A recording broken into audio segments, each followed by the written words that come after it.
कलौ पाप युगे घोरे तपोहीनेति दुस्तरे निस्तार बीज मेतावद ब्रह्म मंत्र साधनम। परमात्मा के नाम का जप वही ब्रह्म मंत्र है, जो तारक मंत्र है ना, तारक ब्रह्म जो इसको कहते हैं, उसका ही प्रयोग करना कलयुग में, जहाँ तपस्या करना संभव नहीं, बड़े यज्ञ करना संभव नहीं। अब यज्ञ तो खूब हो रहे हैं, सतचंडी, सहस्त्रचंडी, लक्षचंडी। ब्राह्मणों को पहले दिन पुण्यावाचन में धोती दी जा रही है, दूसरे दिन रोटी दी जा रही है, तीसरे दिन पिटाई हो जा रही है, इतने बड़े बड़े यज्ञ हो जा रहे हैं, गोली मार दी जा रही है। यज्ञ तो खूब हो रहे हैं, लेकिन विधिपूर्वक हो रहे हैं क्या? उस यज्ञ में जो यजमान है या याजक है उसकी अर्हता की न्यूनतम बात भी जांची जा रही है क्या? न्यूनतम अर्हता भी हो रही है क्या? तो इस स्थिति में वो यज्ञ नहीं है, वो उपद्रव है, और उपद्रव से शांति सुख नहीं होता है। तो कलयुग में बड़ी तपस्या करना, विधिपूर्वक बड़ा यज्ञ करना, ये सब संभव नहीं है। और भगवान का भजन करना जो संभव है उसमें लोगों की रुचि नहीं हो पा रही है। अगर कोई व्यक्ति आए आपके पास और कहे कि महाराज कोई बढ़िया मंत्र बता दीजिए, और आप उसको कह दीजिए कि राम जपो, तो चिढ़ कर चला जाएगा कि अरे ये क्या बता दीजिए, बहुत छोटा है तो क्या है। अरे सोचो कि जो साक्षात हनुमान जी जो हैं, हाँ, हनुमान जी जिसको पकड़ लिए, जिस तत्व को, एक मंत्र पकड़े राम, जबकि हनुमान जी क्या बाकी मंत्र नहीं जानते हैं। सप्तकोटि महामंत्र मंत्रदा वैव प्रभु। हनुमान जी का शरीर ही मंत्रमय है, 7 करोड़ मंत्र हनुमान जी अपने शरीर में साध कर रखे हैं। एक पकड़ा राम मंत्र, उसी से सब उनका हो गया। 50 नहीं होते मंत्र एकदम बड़े बड़े बीज मंत्र और हुंकार, फटकार, वसटकार, नमस्कार से युक्त होकर बड़े बड़े एकदम माला मंत्र दंडक मारे जा रहे हैं, तभी कोई मंत्र सिद्ध होगा। नहीं, मंत्र क्या है? शिव सूत्र में कहते हैं चित्तम मंत्र प्रयत्नम साधक न मंत्राणाम जामिता अस्ति। आदि शंकराचार्य जी कहते हैं मंत्रों में आलस्य नहीं होता, प्रमाद नहीं होता, प्रमाद साधक में होता है। मंत्र काम नहीं कर रहा है तो साधक का प्रमाद है, मंत्र का प्रमाद नहीं है। न मंत्राणाम जामिता अस्ति, मंत्राणाम अचिंत्य शक्तिता। मंत्र में अचिंत्य शक्ति होती है लेकिन आलस्य नहीं होता, साधक में आलस्य होता है, शक्ति नहीं होती। तो साधक कब शक्तिशाली बनेगा? जब प्रयत्न करेगा। प्रयत्नम साधक, साधक प्रयत्नशील होकर साधक बनता है, और उसका चित्त ही मंत्र होता है। चित्तम मंत्र, मंत्र कोई अक्षर विन्यास विशेष को ही कहते हैं, ऐसा नहीं। जो मनन करने से हमारा त्राण करे, मननात् त्राणम करोति इति मंत्र सतुचित्त। हमारा जो चित्त है वही जब रक्षक बन जाता है तो वही मंत्र बन जाता है। उसी में जो वर्ण की स्थिति हो गई वो मंत्र काम करता है। ये शिव सूत्र का रहस्य है। तो मारे जा रहे हैं मंत्र, हुंकार, फटकार, वसटकार, लाल मिर्चा से हवन, काली मिर्चा से हवन, पीली मिर्चा से हवन, सब हवन कर दिए। और जिसके लिए किया गया उसका पेट तक नहीं खराब हुआ, क्योंकि ये मारण थे। तो क्यों हुआ? क्योंकि चित्तम मंत्र नहीं था वहां पर। तो इसीलिए मंत्र क्या है? जो हमारे चित्त में निरंतर वास करे और जिसमें हमारी अखंड ब्रह्मविद्या बन जावे। तो इसीलिए एक अक्षर भी पकड़ लिया जाए और उसमें वह प्रयत्न लगाया जाए तो वही काम कर जाता है। तो इसीलिए अन्य समस्त उपायों की संदिग्धता है कलयुग में। ऐसा नहीं कि ध्यान करना मना हो गया, यज्ञ करना मना हो गया, ऐसा नहीं कह रहे हैं। सब कीजिए, लेकिन उनके फल की साफल्यता में संदिग्धता है, या लोगों का सामर्थ्य नहीं है, उनकी शक्ति का अभाव है। लेकिन भगवत भजन में सर्वाधिकार भी है और इसमें संदिग्धता भी नहीं है। कलियोग जोग न यज्ञ न ज्ञाना, एक धार राम गुण गाना, सब भरोस तजि जो भज राम ही, प्रेम समेत गाव गुण ग्राम ही, सोई भवतर कछु संशय नाही। असंदिग्धता हो गई ना, यहाँ संदिग्ध बात नहीं है कि होगा कि नहीं होगा। यहाँ निस्संदेह है। राम नाम जपताम कुतो भयम सर्वताप शमनैक भेषजम। भगवान का राम नाम का जप करने वाले व्यक्ति को समस्त तापों का निवारण करने वाला औषध मिल गया, ऐसा समझना चाहिए। फिर उसको सर्वत्र निर्भयता हो जाती है। सोई भवतर कछु संशय नाही, राम प्रताप प्रकट कलिमाही, कलिकर एक पुनीत प्रतापा, मानस पुण्य हो ही नहीं पापा। अब इसकी भी बड़ी दुर्गति करते हैं लोग। अपरे तु युगे देवी पुण्यम पापम च मानसम, नृणामासित कलो पुण्यम केवलम न तो दुष्कृतम। यहाँ भाव है कि मन से किया गया पुण्य तो लगता है लेकिन पाप नहीं लगता। इसकी भी बड़ी दुर्गति करते हैं लोग। मन से जो पुण्य किया जाता है और जो पाप किया जाता है वही बाद में क्रिया में फलित होता है। जो व्यक्ति मन से पुण्य का चिंतन करता है उसकी प्रवृत्ति वैसी बनने लगती है। मन से पाप का, मन से आप खूब 10 दिन व्यभिचार का चिंतन कीजिए तो कहीं ना कहीं उसके प्रति आकर्षण बनने लगता है। मन से व्यभिचार का, मदिरापान का चिंतन कीजिए तो वैसी प्रवृत्ति बनने लगती है, उसमें वैसे संस्कार, वैसी वृत्तियां निर्मित होने लगती हैं। भाव इतना है कि चूंकि कलयुग का सहज लक्षण अधर्म का है, इसलिए भटकाने के लिए कई बार लोगों का मन अधर्म की ओर ले जाता है, लेकिन जो व्यक्ति उस अधर्म के मन के द्वारा चिंतित होने पर भी संयम कर लेता है और मन से उसका निवारण कर देता है, उसको पाप नहीं लगता है। ये थोड़े कि किसी व्यक्ति को बलात्कार करने का मौका नहीं मिल रहा है, इसलिए मन ही मन वो बलात्कार का चिंतन करके किसी स्त्री के प्रति कुदृष्टि रखता रहे तो उसको दोष नहीं लगेगा। वहाँ तो लगेगा ही दोष, क्योंकि उसको मौका नहीं मिल रहा है। यहाँ भारतीय संविधान नहीं चलेगा कि जब तक क्राइम नहीं किया गया है तब तक क्रिमिनल को दोष नहीं लगेगा, क्योंकि मन से सोचा था, वो मन से सोचा और वो करता, लेकिन उसको मौका नहीं मिला। लेकिन यमराज के यहाँ जो है अम्बेडकर का संविधान नहीं चलता है, वहाँ मनु जी का संविधान चलता है, वहाँ लाठी पड़ती है कि तुमको मौका नहीं मिला इसलिए तुम मन से ऐसा चिंतन कर रहा था। यही कारण है कि किसी स्त्री के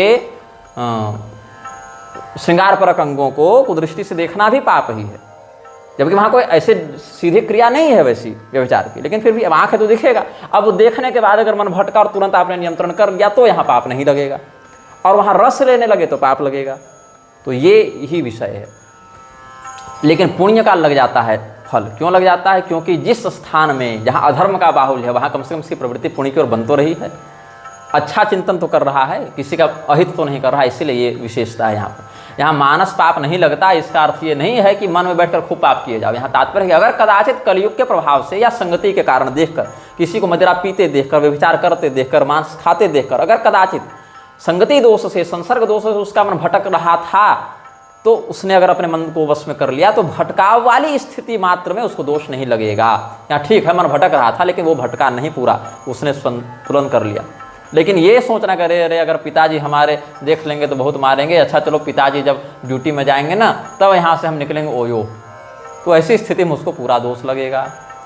तो इसीलिए मानस पुण्य और मानस पाप में बड़ा सूक्ष्म चिंतन करना चाहिए। क्रीडादिषु प्रजा राजन कला विच्छन्ति संभवम कलौ खलु भविष्यन्ति नारायण परायण। यही कारण है कि बाकी युगों के जो सत्कर्मवान जन होते हैं वो इस कलयुग में जन्म लेने का चिंतन करते हैं, क्योंकि यहाँ कम मेहनत में बड़ा फल मिल जाता है उनको। चाहते हैं कि प्रभु हमको कलयुग में जन्म दीजिएगा इसी बुद्धि के साथ, तो क्या होगा कि वहाँ परिश्रम कम लगेगा। ऐसे भी वहाँ 1000 साल तो जीने वाले हैं नहीं, 50 60 70 साल में मर जाएंगे, और उसी 50 60 70 साल में वो फल प्राप्त कर लेंगे जहाँ 1000 साल की तपस्या हम नहीं कर पा रहे हैं। इसीलिए हमको कलयुग में जन्म दीजिएगा। तो कलयुग समयुग आन नहीं, जौ नर कर विश्वास, गाय राम गुण गण विमल, भवतर बिनहि प्रयास। प्रकटचारी पद धर्म के कलिमहु एक प्रधान, जेन के न विधि दीन है दान करई कल्याण। क्या कहते हैं? कलयुग के अंतर्गत धर्म का एक ही चरण शेष रहता है, वो भी 10,000 वर्ष तक। अतिकली में तो वो भी चला जाता है। धर्म के 4 चरण, सत्य, दया, दान और तपस्या। तो इसमें मतभेद है कि कलयुग में कौन सा चरण है। तो भागवत महापुराण में कहते हैं कि सत्य ही कलयुग में एकमात्र, सत्य में एकम कलो युगे, सत्य ही कलयुग में एकमात्र चरण बचता है। और गोस्वामी जी कहते हैं कि दान बचता है। तो दोनों बात सही कौन है? अब हम भागवत को भी गलत नहीं कर सकते, रामचरितमानस को भी नहीं कर सकते। ऐसे अगर प्रामाण्य तारतम्य में देखें तो लोग कह देंगे कि गोस्वामी जी लिखे हैं 500 साल पहले, इसलिए भागवत को हम ज़्यादा महत्व देंगे, ये कह सकते हैं। लेकिन गोस्वामी जी क्या गलत लिख रहे हैं? नहीं, क्योंकि पहले कह चुके हैं प्रतिज्ञा। अनुबंध चतुष्टय ही अगर ग्रंथ का देखें तो वहाँ पहले क्या कह चुके हैं? नाना पुराण निगमागम सम्मतम यत्। अपने मन से नहीं कह रहे हैं, हम वही कह रहे हैं जो शास्त्र कहते हैं। हमारी वाणी हमारी नहीं, शास्त्र की वाणी को हम यहाँ पर सामान्य भाषा में समझा रहे हैं। तो ध्यानम परम कृत युगे त्रेतायाम ज्ञानमध्वर, द्वापरे यज्ञ मेवाहुर दानमेकम कलौ युगे। ये भी श्लोक मिलता है। तो दान की विशेषता कलयुग में है, ये भी शास्त्रीय वचन प्राप्त होता है। शिव पुराण आदि में भी कलयुग के लक्षण में बहुत कुछ मिलता है। तो जहाँ सत्य को बताया गया है कलयुग में एकमात्र धर्म का चरण, वहाँ क्या है, ये रहस्य क्या है? क्योंकि कलयुग में तो असत्य है ना, सत्य कहाँ है? तो वहाँ पर सत्य मतलब परमात्मा। सत्यम व्रतम सत्य परम सत्यम सत्यस्य योनिम निहितम जो सत्य, वो सत्य नारायण कि यहाँ लोग में अब सत्य नहीं, सत्य ही धर्म को बचाएगा। धर्म कहाँ टिका रहेगा? एक पैर पर। वो एक पैर कौन है? सत्य। धर्मस्य प्रभुरच्युतः। धर्म कहाँ टिका रहेगा? कौन धर्म के रक्षक हैं? तो भगवान हैं। धर्म के स्वामी भगवान हैं, और भगवान ही सत्य स्वरूपी हैं। भगवान सत्य है, जगत असत्य है। ब्रह्म सत्य है, ब्रह्म सत्यम, जगत मिथ्या। तो जगत मिथ्या हो गया, इसलिए सत्य में ही धर्म प्रतिष्ठित है। इसलिए वहाँ क्योंकि सदाचारी सत्यवादी तो बचेंगे नहीं। और अगर यहाँ भी अगर कोई व्यक्ति सत्यनिष्ठ हो जाए तो उसको समस्त धर्म का फल, दान यज्ञ तपस्या सब मिल जाता है फल, अगर केवल सत्य का आश्रय हो ग्रहण कर ले, ये रहस्य है। और जहाँ दान को बताया गया वहाँ ये कहा गया है कि कलयुग में दमड़ी देना बड़ा कठिन है। लोग अपने शरीर का मैल निकाल कर न दे, धन कौन देगा। लेकिन अगर कदाचित किसी व्यक्ति ने किसी अन्य के लिए स्वत्व का कर दिया परित्याग, अपना दे दिया कुछ भी, संकल्प पूर्वक या असंकल्प पूर्वक, यहाँ पर दान ही कलयुग में एकमात्र कल्याण करता है। इसका क्या अर्थ हो गया? अब जैसे आप देखिएगा, जो बहुत सारे लोग प्रश्न भी करते हैं, इसका भी हम समाधान यहाँ कर दें आप। बहुत से लोग प्रश्न करते हैं कि विदेशों में क्यों इतना विकास हो रहा है, या इतनी संपदा क्यों देखने को मिलती है, इतना वैभव, इतना ऐशो आराम क्यों देखने को मिलता है। भारत के लोग तो लक्ष्मी देवी की पूजा करते हैं, कुबेर जी की पूजा करते हैं, इनकी पूजा उनकी पूजा, तो यहाँ क्यों उतने धनी लोग नहीं देखने को मिलते जितना विदेश में बड़े बड़े हाईवे और मॉल और गगनचुंबी इमारतें और टेक्नोलॉजी। ये नास्तिक लोग तर्क करते हैं। कई बार ऐसे तर्क कुतर्क आस्तिकों के मन में भी कोई ना कोई संदेह तो उत्पन्न करते हैं कि म्लेच्छ लोग इतने उत्कर्षों से कैसे युक्त। हाँ ठीक है, कलयुग है, लेकिन धर्माचरण तो नहीं कर रहे हैं ना, तो ऐसा क्यों? तो इसका ये नहीं, आजकल जो लोग कहते हैं ना कि हम बहुत तार्किक हैं और दार्शनिक हैं, हम ऐसा प्रश्न कर देंगे लोग फंस जाएंगे। सारे प्रश्न पहले किए जा चुके हैं, समाधान दिया जा चुका है। हम आपको महाभारत के अनुशासन पर्व से एक प्रकरण बताएंगे जहाँ देवी जी ने, पार्वती जी ने शिव जी से यही बात पूछी है। क्या पूछती हैं वो? भगवन् मानुषा केचिदैश्वर्य ज्ञान संयुता म्लेच्छ भूमिषु दृश्यन्ते म्लेच्छैश्वर्य समन्विता केन कर्म विपाकेन तन्मे संचितुमर्हसि। कि भगवान, म्लेच्छ देशों में भी बहुत ऐश्वर्यशाली म्लेच्छ देखे जाते हैं, उनमें कुछ मामलों में ज्ञान भी होता है। मतलब टेक्नोलॉजी तो जान ही रहे हैं, जो इस प्रकार के जड़ वस्तुओं का विज्ञान है उसको तो जान ही रहे हैं। इस मामले में तो उनमें ऐश्वर्य या ज्ञान की स्थिति देखने को मिलती है। तो किस कर्म के प्रभाव से उनमें वह ज्ञान या ऐश्वर्य देखने को मिलता है, ये बताइए। क्योंकि उनमें सदाचरण तो है नहीं, शास्त्र के अनुकूल तो चल नहीं रहे। तो क्या कहते हैं महादेव जी? 3 श्लोकों में ही इसका 3-3.5 श्लोक, ऐसे तो लंबा प्रसंग है, लेकिन जो मुख्य समाधान है वो 3 श्लोक में आपको समझ में आ जाएगा। क्या कहते हैं वो? ये पुरा मनुजा देवी धन धान्य समन्विता अयथावत् प्रयच्छन्ति श्रद्धावर्जितमेव वा अपात्रेभ्यश्च ये दानं शौचमङ्गलवर्जिताः ददत्येव च ये मूर्खाः श्लाघयावज्ञयापि वा एवं युक्त समाचाराः पुनर्जन्मनि शोभने कुदेशे म्लेच्छ भूयिष्ठे दुर्गमे वनसंकटे म्लेच्छाधिपत्यं संप्राप्य जायन्ते तत्र तत्र वै। ये सारे लोग जो पहले भारत में धनाढ्य थे लेकिन श्रद्धालु नहीं थे, तो लोगों में अपना यश बढ़ाने के लिए, अपनी कीर्ति बढ़ाने के लिए दान दे दिए कि लोग मेरा नाम लेंगे, प्रशंसा करेंगे। तो राजसी दान हो गया। इससे पूरा कल्याण तो नहीं होगा, लेकिन चलो दान ही है ये भी है। यत् प्रत्युपकारार्थम फलम उद्देश्य वा पुनः दीयते जब परिक्लिष्टम तद्दानम राजसंस्मृतम या अदेश काले यद्दानम पात्रेभ्यश्च दीयते असत्कृतम अवज्ञातम तत्तामसम् उदाहृतम। कुपात्र को दिया गया दान, कुसमय में दिया गया दान, या कुवस्तु का श्रद्धा विरहित होकर अशास्त्रीय विधि से दिया गया दान भी दान ही कहलाता है। उसको भोजन या स्नान नहीं कहेंगे, दान ही कहलाएगा। कोई व्यक्ति अगर मांस भी खा रहा है तो भक्षण की ही क्रिया वहाँ कहलाएगी, वहाँ पर गमन या दर्शन की क्रिया नहीं कहलाएगी। लेकिन अखाद्य भक्षण, अभक्ष भक्षण की क्रिया कहलाएगी। वैसे इसको भी दान ही कहेंगे, लेकिन ये तमोगुणी दान है। तो तमोगुणी दान के प्रभाव के कारण इनको पूरा का पूरा शास्त्रीय फल तो नहीं मिलेगा, लेकिन ये म्लेच्छ देशों में जाकर उस दान के अनुसार जो उनको ऐश्वर्य आदि प्राप्त होना होगा वो मिल जाएगा। मतलब क्या, ये ऐसे दाता थे जिन्होंने शास्त्र की विधि से सतपात्र को सद्देश में सदवस्तु का दान सदविधि से नहीं किया, तमो विधि से, तमोगुण से किया, अश्रद्धापूर्वक या अविधिपूर्वक किया, लेकिन किया तो वो अकृत नहीं माना जाएगा, उसका भी कुछ फल बन जाएगा। यही हाल यहाँ पर है। यही इसीलिए कहा कि जेन के न विधि दिन है दान करे कल्याण। चलो ठीक है, उसको मनुष्य जीवन एक बार फिर मिल गया, पशु नहीं बना, म्लेच्छ ही सही है, लेकिन 2 हाथ 2 पैर वाला है, राम बोल सकता है। कुत्ता बिल्ली रहेगा तो कैसे बोलेगा, लेकिन राम बोल सकता है, उसमें एक संभावना मिल जाती है। या कम से कम उस दान के कारण उसको नरक नहीं जाना पड़ा, कम से कम चलो म्लेच्छ ही सही लेकिन धरती पर है, नरक से तो बचा है ना। नरक में लाठी खाने से अच्छा है कि यहाँ दुबई में फ्लैट लेकर रहा है वही म्लेच्छ, उसको उत्तम नहीं मानते, लेकिन चलो नरक जाने से बच गया। तो जेन के न विधि दिन है दान करई कल्याण, नहीं करने से अविधिपूर्वक किया गया ही, चलो ठीक है दान की स्थिति में। तो नित जुग धर्म हो ही सब के रे हृदय राम माया के प्रेरे शुद्ध सत्व समता विज्ञान कृत प्रभाव प्रसन्न मन जान। अच्छा, हर व्यक्ति के जीवन में ये चारों युग रोज आते हैं। ये चारों युग अपने अपने जो कालगत व्यवस्था है, वो जो समय मान के अनुसार आते हैं, वो तो आते ही हैं। लेकिन हमारे जीवन में भी इन युगों के प्रभाव का अनुभव अलग अलग भावना या घटनाओं से होता रहता है। क्या है? तो जिस समय आपके मन में सत्व गुण का उदय हो, प्रभवन्ति यदा सत्त्वे मनो बुद्धिन्द्रियाणि च तदा कृतयुगम विद्यात् ज्ञाने तपस्वी यद्रुचि। भागवत इत्यादि में भी सब प्रसंग है। गोस्वामी जी ने एक बिंदु भी अपने मनमौजी रीति से नहीं लगाया। अगर वो बिंदु भी लगाए हैं, कोमा भी लगाए हैं, ह्रस्व दीर्घ भी किए हैं, तो उसमें कोई न कोई रहस्य है। ये हम समझकर ही गोस्वामी जी की वाणी का अनुसरण करते हैं। हालांकि पाठ वेद आदि तो रामचरितमानस में बहुत मिलते हैं अलग अलग प्रतियों में, लेकिन जो मुख्य विषय है, मैं विषय की बात कर रहा हूँ। तो प्रभवन्ति यदा सत्त्वे मनो बुद्धिन्द्रियाणि च तदा कृतयुगम विद्यात् ज्ञाने तपस्वी यद्रुचि। जिस समय व्यक्ति को ज्ञान में रुचि हो, तपस्या में आकर्षण हो, उसका मन, उसकी बुद्धि, उसकी इंद्रियों में सत्वगुण का लक्षण दिखाई पड़े, संयम का, तेजस्विता का बाहुल्य दिखाई पड़े, तो समझना चाहिए इसमें सत्य युग की प्रतिष्ठा हो रही है। सत्य युग के प्रभाव से इसमें ऐसा विकास हो रहा है। और सत्व बहुत रज कछुरति कर्मा सब विधि सुख त्रेता कर धर्मा। उसको किसी प्रकार का कष्ट तो नहीं है, लेकिन भोग के प्रति थोड़ी आसक्ति है। सत्वगुण तो है, लेकिन अब इसमें रजोगुण का भी मिश्रण हो रहा है। हालांकि बाहुल्यता सतयुग की है, लेकिन फिर भी इसमें कुछ कुछ आसक्ति या स्वार्थ या सकाम बुद्धि आ रही है।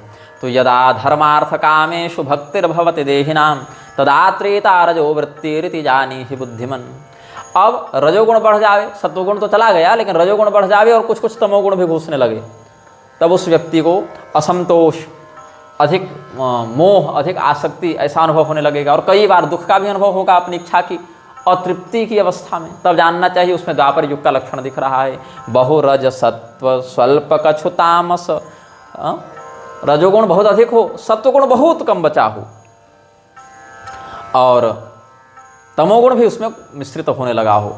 तो यह द्वापर का लक्षण जानना चाहिए। यदा लोभस्तु संतोषो मानो दम्भोऽथ मत्सरः कर्मणां चापि काम्यानां द्वापरं तद्रजस्तमः। बहुरज सत्व स्वल्प कछु तामस द्वापर हरस धर्म हरस भव मानस।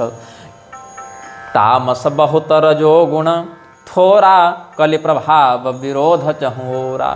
और तमोगुण ही बहुत हो जाए, रजोगुण थोड़ा बचे और तमोगुण बहुत हो जाए, झूठ बोलने लगे, बहुत ज़्यादा आलसी हो जाए, बहुत ज़्यादा क्रूर हो जाए, बहुत ज़्यादा शोकाकुल या मोहातुर हो जावे, दैन्य और विषाद से युक्त हो जावे, तो समझना चाहिए अब यह कलयुग के प्रभाव में आ गया है। तामस बहुत रजो गुण थोरा कलि प्रभाव विरोध चहुरा। बुध जुग धर्म जानि मन माहि तजी अधर्म रति धर्म कराहि। अब इसमें विद्वान का, बुद्धिमान का क्या लक्षण है कि जैसा व्यक्ति उसके पास आया है, संतों को भी ये करना चाहिए। उसमें कैसा लक्षण दिख रहा है, वो किस युग के प्रभाव से युक्त होकर आया है, उसके व्यक्तित्व में किस युग की, किस गुण की, किस वृत्ति की अधिकता है। कोई परीक्षण हो रहा है दीक्षा देने से पहले? नहीं। चेले की क्या प्रवृत्ति है? हर चेले को हर मंत्र नहीं देना चाहिए। हर व्यक्ति को तो पहली बार चेला नहीं बनाना चाहिए। बना लिया तो हर प्रकार का मंत्र या हर प्रकार का अनुशासन उसको नहीं बताना चाहिए। विद्यार्थी सभी हैं, तो हर विद्यार्थी को एक ही कोर्स नहीं पढ़ाया जा सकता है, या एक ही कोर्स पढ़कर हर विद्यार्थी हर विद्या में निपुण नहीं हो सकता है।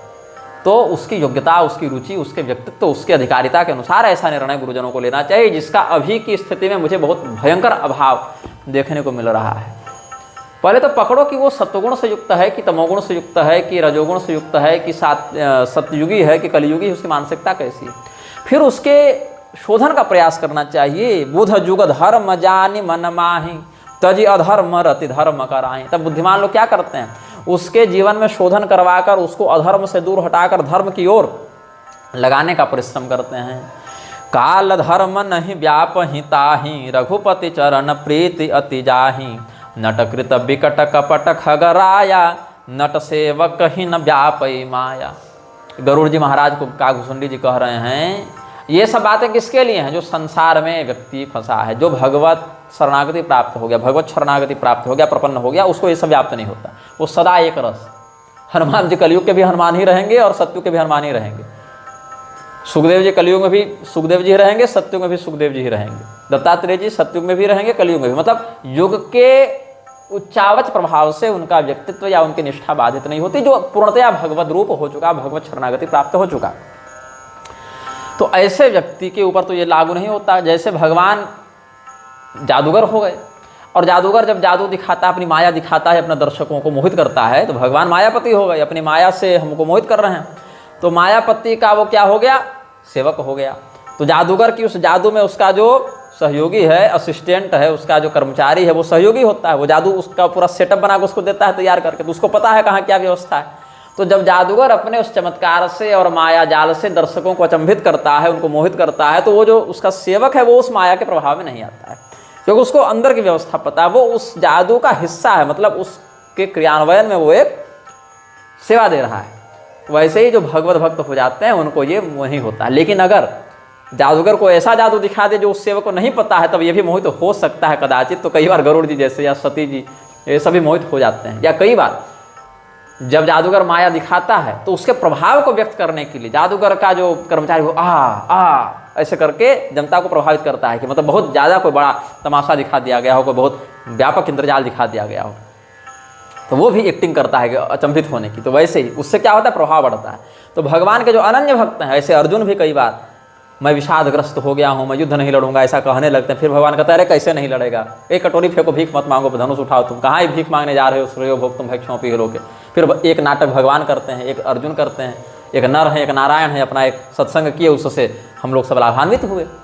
जैसे नुक्कड़ नाटक करते हैं तो एक शराबी बन जाता है, फिर वो खूब शराब पी के अपनी पत्नी को पीटता है, फिर उधर से एक पुलिस वाला आता है, एक समाज सुधारक वाला आता है, फिर उसको दंडित करता है, उसको जेल ले जाता है, फिर कहता है कि पत्नी पर अत्याचार मत करो, नशा मत करो। ये सब मतलब एक शिक्षा देने के लिए लोग नुक्कड़ नाटक करते हैं। तो ये तो छोटे स्तर पर हो गया, लेकिन ये जो जगत जाल है इसको तोड़ने के लिए भी ये सब नाटक कर रहे हैं। तो कोई गरुड़ जी बन गए, कोई कागुसुंडी बन गए, कुछ सती जी बन गए, कोई शिव जी के रूप में, कोई ये बन गए, अर्जुन बन गए, कृष्ण भगवान उनको बता दिए, ऐसे करके ये नुक्कड़ नाटक कर दिए लोग। और उससे क्या हो गया, इनके सत्संग से जो मुख्य शिक्षा हमको मिली वो ग्रंथ के रूप में हमें प्राप्त हो गया, वो हमको सदैव के लिए मार्गदर्शक बनकर हमारा कल्याण करेगा।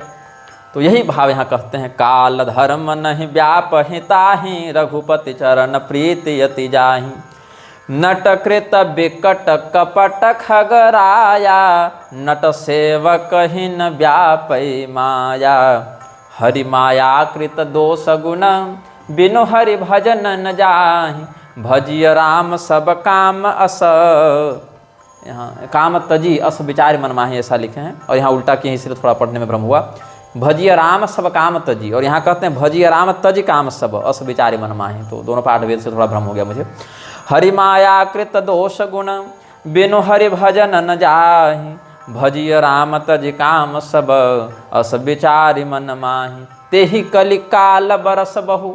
जिस कलयुग में ये अयोध्या में जन्मे थे, कौन, कागसुंडी जी। ये तो कलयुग के या युग धर्म के निरूपण में इतना बता दिया इन्होंने, लेकिन विषय क्या था, कागसुंडी जी कैसे कौवे के रूप में आए, मुख्य प्रसंग हम यहाँ से शुरू किए थे, जो पिछले अनुभाग में बता चुके थे। तो हरि माया कृत दोष गुण, बिनु हरि भजन न जाहि। और इस माया का प्रभाव भगवत भजन के बिना नहीं जा सकता।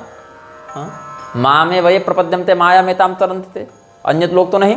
तो भजिय राम तज काम सब अस विचारी मन माहि। तो ऐसे ही किसी कठोर कलिकाल में, किसी कल्प में हम अयोध्या जी में जन्मे थे, और एक बार वहाँ अकाल पड़ा, तो हम वहाँ से अन्यत्र चले गए, विदेश चले गए। विदेश मतलब सदैव ये नहीं कि हम समुद्र पार करके ही विदेश जा रहे हैं। विदेश मतलब मेरे स्वस्थान से दूरस्थ किसी देश में जाना विदेश है। 2 पीढ़ी पहले तक, 1 पीढ़ी पहले तक ये शब्दावली बड़ी प्रसिद्ध थी। जैसे किसी का बेटा मध्य प्रदेश से आ गया महाराष्ट्र की ओर, या महाराष्ट्र से आ गया असम की ओर, तो क्या कहेंगे, मेरा बेटा, मेरा पति, मेरा भाई परदेश गया है कमाने। एक सामान्य शब्दावली थी, परदेश चला गया। मतलब हमारी जो क्षेत्रीय भाषा संस्कृति परिवेश है उससे भिन्न किसी भाषा संस्कृति वाले परिवेश में वो चला गया, तो परदेश चला गया, ये कहने का भाव था। तो ऐसे ही ये कहते हैं। जैसे इस संस्कृति के अनुसार देखें तो हस्तिनापुर वाला व्यक्ति अगर विराटनगर चला गया तो वो भी विदेश ही चले गए। हालांकि वहाँ समुद्र पार विदेश गमन वाला, देशांत गमन का दोष नहीं लगेगा। तो विदेश मतलब दूसरे राजा के अधिकार वाला देश, ये यहाँ पर ये अर्थ है।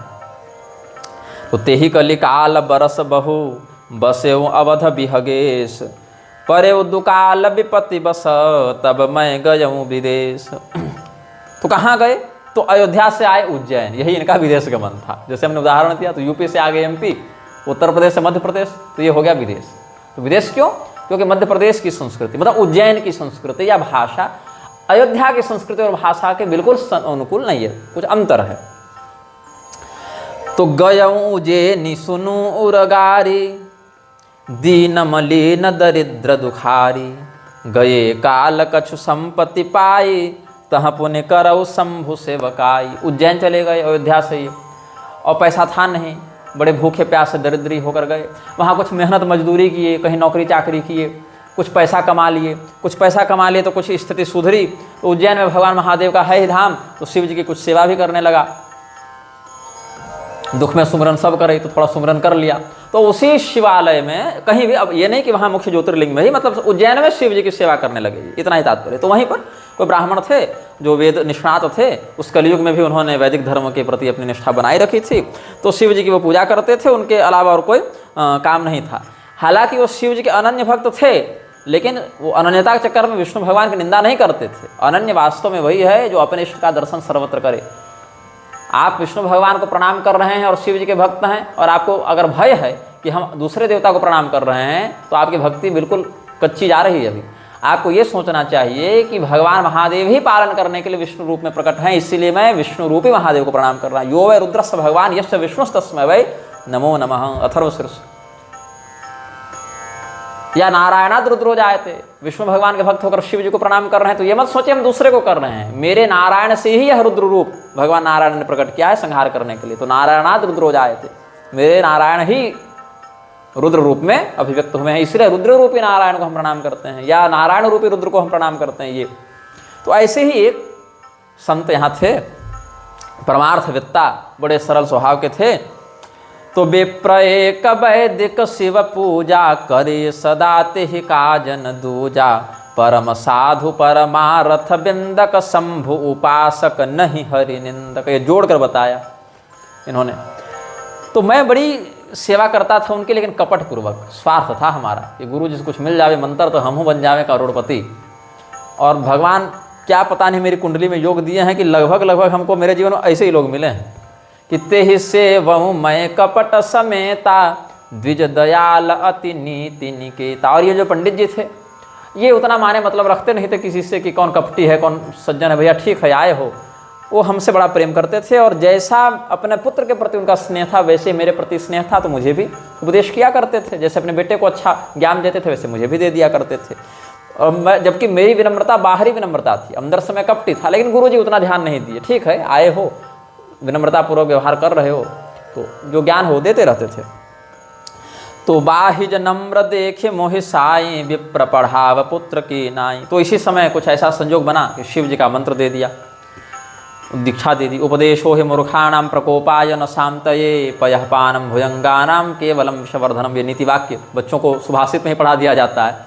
मूर्ख व्यक्ति को उपदेश दीजिएगा तो आपको धन्यवाद नहीं लाठी मारेगा।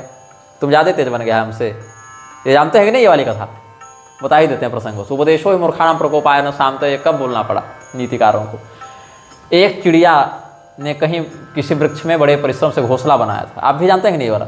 हाँ। तो एक दिन बहुत वर्षा हुई, तो कुछ बंदर थे बड़े व्याकुल थे उस वर्षा के कारण। तो चिड़िया ने बस इतना कह दिया कि देखो, अपने आवश्यकता के अनुरूप एक छोटा ही सही लेकिन घर बना लेना चाहिए।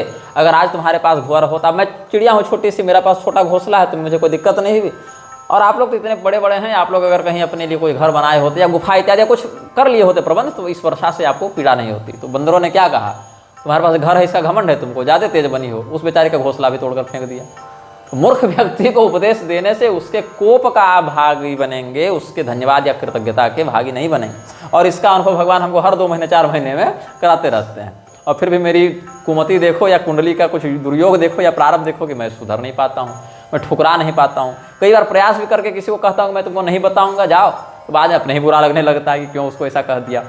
खैर, तो एक बार क्या हुआ कि गुरुजी ने इनको शिव मंत्र दे दिया। शंभु मंत्र मोहि द्विज बर दीन्हा, शुभ उपदेश विविध विधि कीन्हा। अब ये लड़का जो था, ये जो मतलब कागभूषणी जी जो पिछले जन्म की बात बता रहे हैं, तो क्या हुआ, ये शिव जी के मंदिर में जाकर मंत्र जपते और लगा कि अब तो हम मंडलेश्वर बन गए, अब तो हमसे बड़ा कोई है नहीं। तो मैं खल मलु संकुल मति, नीच जाति बस मोह, हरिजन द्विज देखे जरबू, करम विष्णु कर द्रोह। अब ये क्या के बोले, एक तो मैं अधम कुल जन्मा, ऊपर से मेरी बुद्धि भी निर्मल नहीं, स्वार्थी कपटी अलग से। तो शिव जी का मंत्र मैं जपता था, लेकिन विष्णु भगवान को या उनके भक्तों को देखकर मेरा अंग प्रत्यंग जल उठता था, ये लोग ठीक नहीं है, ये लोग दुष्ट हैं, ये लोग पापी हैं। और गुरु जी बड़ा इस बात से खिन्न थे कि भाई तुम शिव जी का मंत्र जपते हो ठीक, लेकिन विष्णु जी भगवान से तुमको क्या समस्या है। तो भगवान विष्णु का जो रहस्य है वो हमको समझाते थे कई बार कि अरे भाई भगवान विष्णु से द्रोह करके कोई शिव भक्ति नहीं प्राप्त कर सकता है, शिव भक्ति वही प्राप्त कर सकता है जो भगवान विष्णु से प्रेम करे, ये रहस्य बताते थे। लेकिन फिर गुरु जी से भी हमको चिढ़ हो जाता था। जैसे कोई अधम व्यक्ति है उसको खूब आप बड़ाई कर दीजिए ना तो आपके माथे पर चढ़ जाएगा। मैं भी अपने जीवन में ऐसा भुक्तभोगी रहा हूँ, मेरे माथे पर कोई ना कोई ऐसा व्यक्ति हमेशा चढ़ने का प्रयास करते ही रहता है, और उसमें सभी हैं, ब्राह्मण क्षत्रिय वैश्य शूद्र सभी आ जाते हैं, किसी एक व्यक्ति को मैं नहीं कहता। तो मैं खलमल संकुल मति नीच जाति बसमोह हरिजन द्विज देखे जरऊ करऊ विष्णु कर द्रोह। ब्राह्मण दिख जावे, वैष्णव दिख जावे, या भगवान विष्णु से संबंधित कोई उत्सव व्रत ग्रंथ इत्यादि दिख जावे तो मुझे बड़ा क्रोध हो, मैं बड़ा द्रोह करने लगूँ। तो गुरु जी मुझको बहुत समझाते कि बेटा ऐसा करना उचित नहीं, ऐसा करना धर्म सम्मत नहीं, इससे भगवान शिव ही क्रोधित होंगे। तो मुझे गुरु जी से भी क्रोध आता था। गुरु नित मोहे प्रबोध दुखित देख आचरण मम मोहि उपजई यति क्रोध दम्भि नीति की भावई। तो एक बार क्या हुआ, एक बार गुरु लीन ही बोलाई मोहि नीति बहु भांति सिखाई। एक बार गुरु जी बुलाए और बहुत सुंदर हमको उपदेश दिए और कहे कि बेटा सुनो, शिव जी की जो तुम पूजा करते हो, शिव जी का जो मंत्र जपते हो, उससे परम लाभ होता है। शिव जी की पूजा का परम लाभ यही है कि भगवान महादेव की कृपा से उसको भगवान श्री रामचंद्र जी के चरणों में प्रेम हो जाए। शिव जी भी, ब्रह्मा जी भी राम जी का भजन करते हैं, तो सामान्य अधम मनुष्यों की बात क्या, जिनके चरणों की सेवा, जिनके चरणों से प्रेम, जिनके चरणों में अनुराग भगवान ब्रह्मा जी और शिव जी भी करते हैं। जैसा हमने बताया था, भगवान के दोनों चरणों को हिस्सा में बांट लिया है इन लोगों ने, एक ब्रह्मा जी और एक शिव जी। एक चरण की सेवा ब्रह्मा जी करेंगे, एक शिव जी करेंगे, दोनों पकड़ लिया है हिस्सा अपना अपना। तो जासु चरण अज शिव अनुरागी तासु द्रोह सुख चह सिय भागी। देखो तुम्हारा कितना दुर्भाग्य है कि तुम उज्जैन में आकर शिव जी का मंत्र जपते हो और तुमको विष्णु भगवान से प्रेम नहीं हो पा रहा। शिव जी के पूजा का पूरा फल तो यही है कि उसको राम भक्ति मिल जावे, और अगर तुमको राम भक्ति नहीं मिल रही है बेटा, तो कहीं ना कहीं तुम्हारी साधना में कोई त्रुटि है, कोई दोष है, कोई दुर्बलता है तुम्हारी तपस्या में। तो इसीलिए इन्होंने कहा कि गुरु जी ने समझाया कि देखो तुम अपनी तपस्या को निर्मल बनाओ, बुद्धि को निर्मल बनाओ। भगवान श्री रामचंद्र जी में प्रेम होना एक प्रमाण है कि तुम्हारी शिव भक्ति दृढ़ हो रही है। अब ये सुनना था कि ये चेला जी तो चढ़ गए, त्योरिया इनकी, बोले गए अरे गुरु जी तो पागल हो गए, ये क्या गुरु जी बोल रहे हैं। अब गुरु जी के इस कथन से इसका हृदय वैसे ही जलने लगा।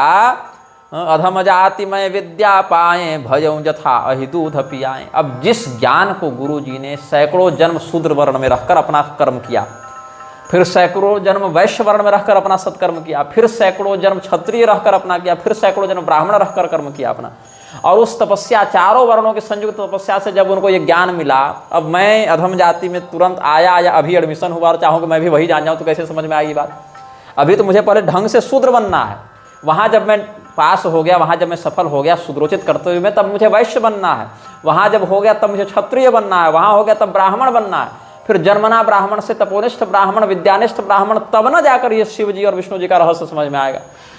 अभी मैं हूँ कहाँ और समझने क्या चला हूँ, और नहीं समझ में आएगा तो फिर गुरु जी को गाली दूंगा। तो अधम जाति मैं विद्या पाए, यहाँ अधम जाति का अर्थ लगाकर तुम ये मत समझना कि कोई शूद्र को गाली दे रहा है। निषाद राज भी इस अनुसार शूद्र ही थे, सबरी जी भी शूद्र ही थी, धर्मव्यास विदुर सब शूद्र ही थे, तो उनको कैसे मिल गया। पूर्वाभ्यासा जुगुप्सिते, धर्मव्याधादेव पुण्य पूर्वाभ्यासा जुगुप्सिते। क्यों? अभ्यास उनका दृढ़ था पहले का, इसीलिए उनको हो गया। इनका तो अभ्यास भी नहीं था। तो ये महाशय क्या हुए कि इनको जब कच्ची तैयारी में पूरी विद्या मिल गई तो दूध पिलाए सांप के समान फुफकारने लगे। अब गुरु जी हमारे संतोषी थे, शीलवान थे, संयमी थे, तो उन्होंने क्रोध नहीं किया, मुझे समझाने का ही प्रयास किया, लेकिन मैं हठपूर्वक गुरु जी का ही तिरस्कार करता रहा। पादाहतम यदुत्थाय मूर्धा न मधिरोहति। अच्छा, वाह क्या बात है। शायद माघ कवि का है, किनका है। स्वस्था देवापमानेपि देहि नस्तद्वरम रजः।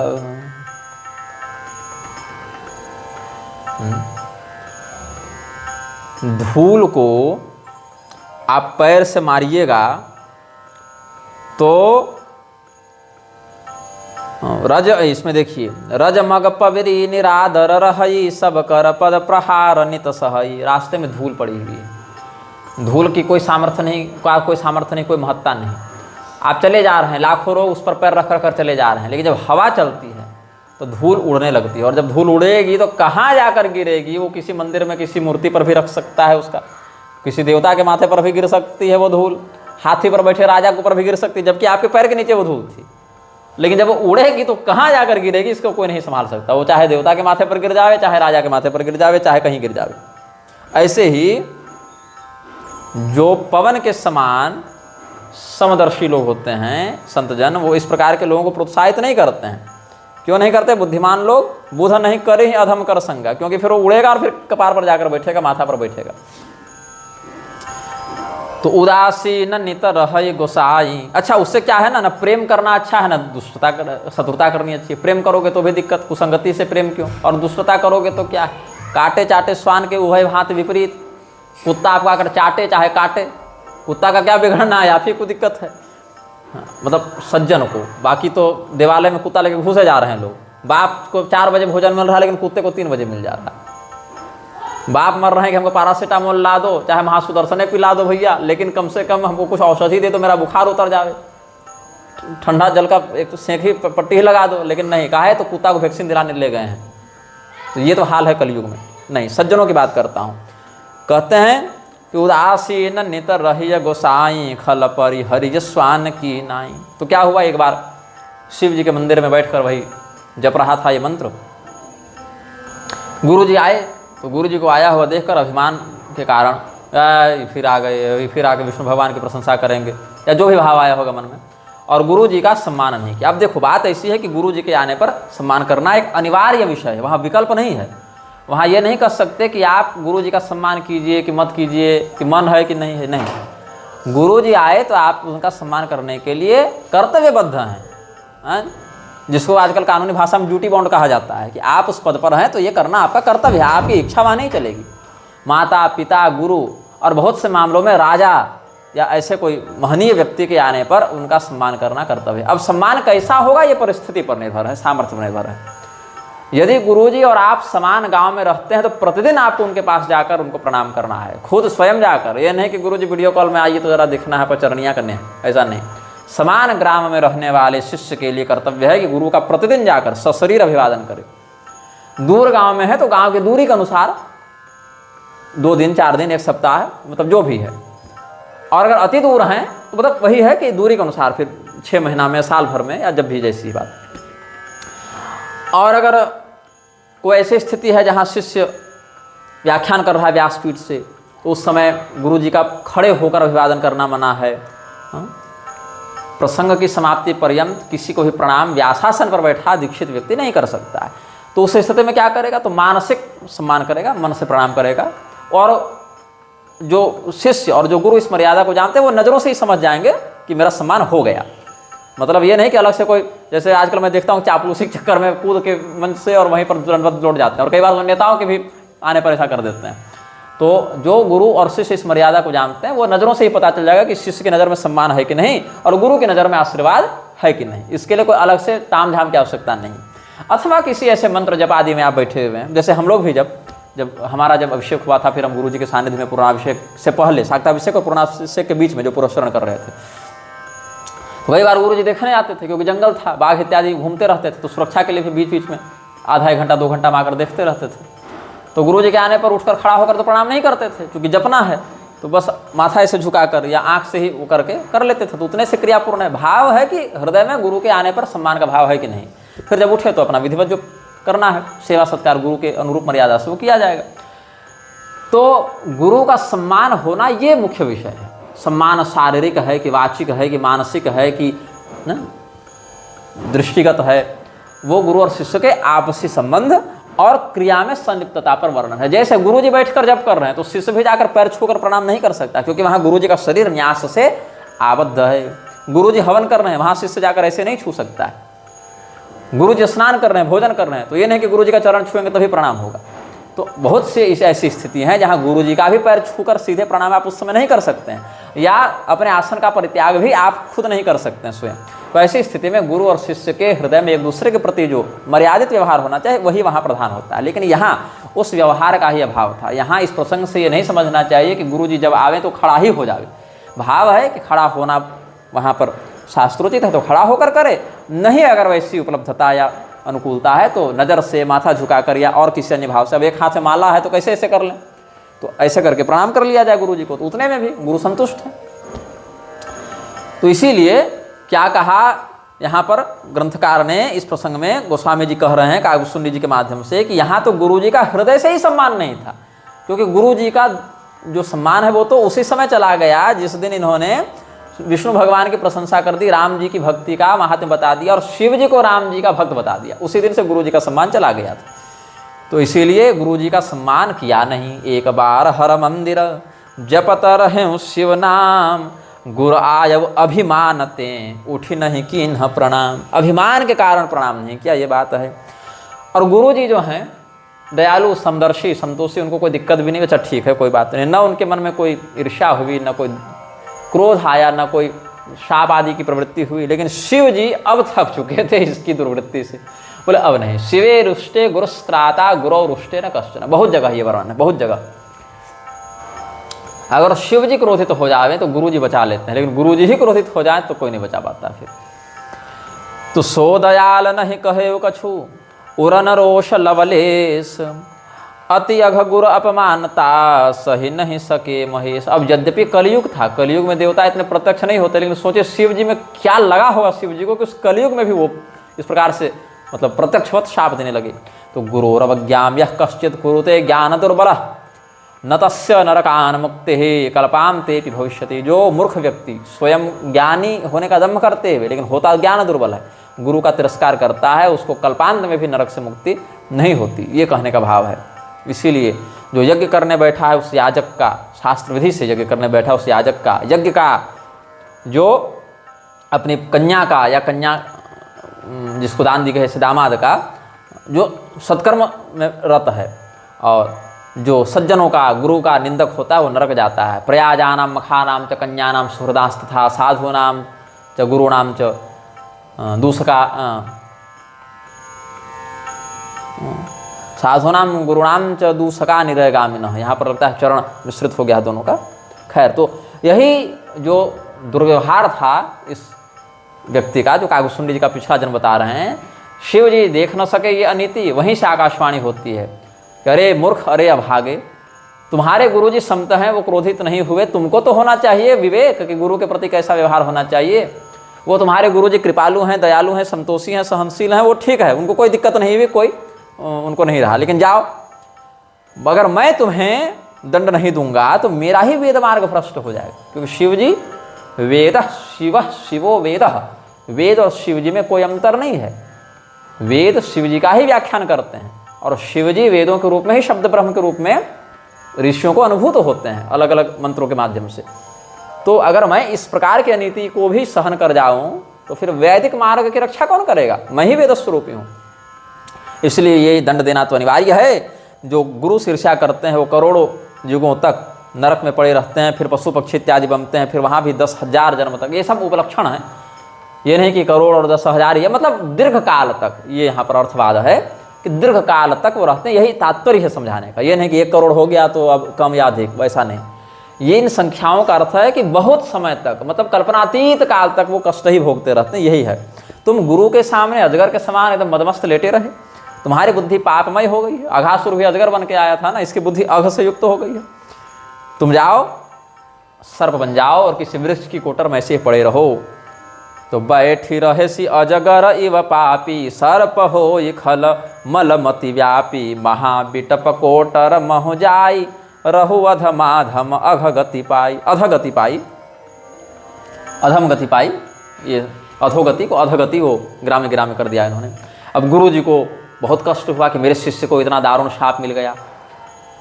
और हरई शिष्य धन शोक न हरई, तो वैसे गुरु को भी दोष लगता है जो शिष्य का धन लेकर भी शोक का हरण नहीं करता। अब गुरु जी तो संतोषी थे, तो धन लिए भी नहीं थे, लेकिन शोक को हरण करना तो उनका कर्तव्य था ना। वो शिव जी का शाप सुनकर बहुत कष्ट हुआ, उनका हृदय मतलब व्यथित हो गया। वहीं शिव जी को दंडवत प्रणाम किए, बहुत प्रेम और विनम्रता से शिव जी को हाथ जोड़कर, क्या मेरे शिष्य का होगा, साक्षात शिव जी इस पर क्रोधित होगा, इसको कौन बचाएगा, ऐसा सोचकर गुरुदेव स्वयं गुरु मतलब रक्षक बनकर अपने शिष्य और शिव जी के बीच में आ गए।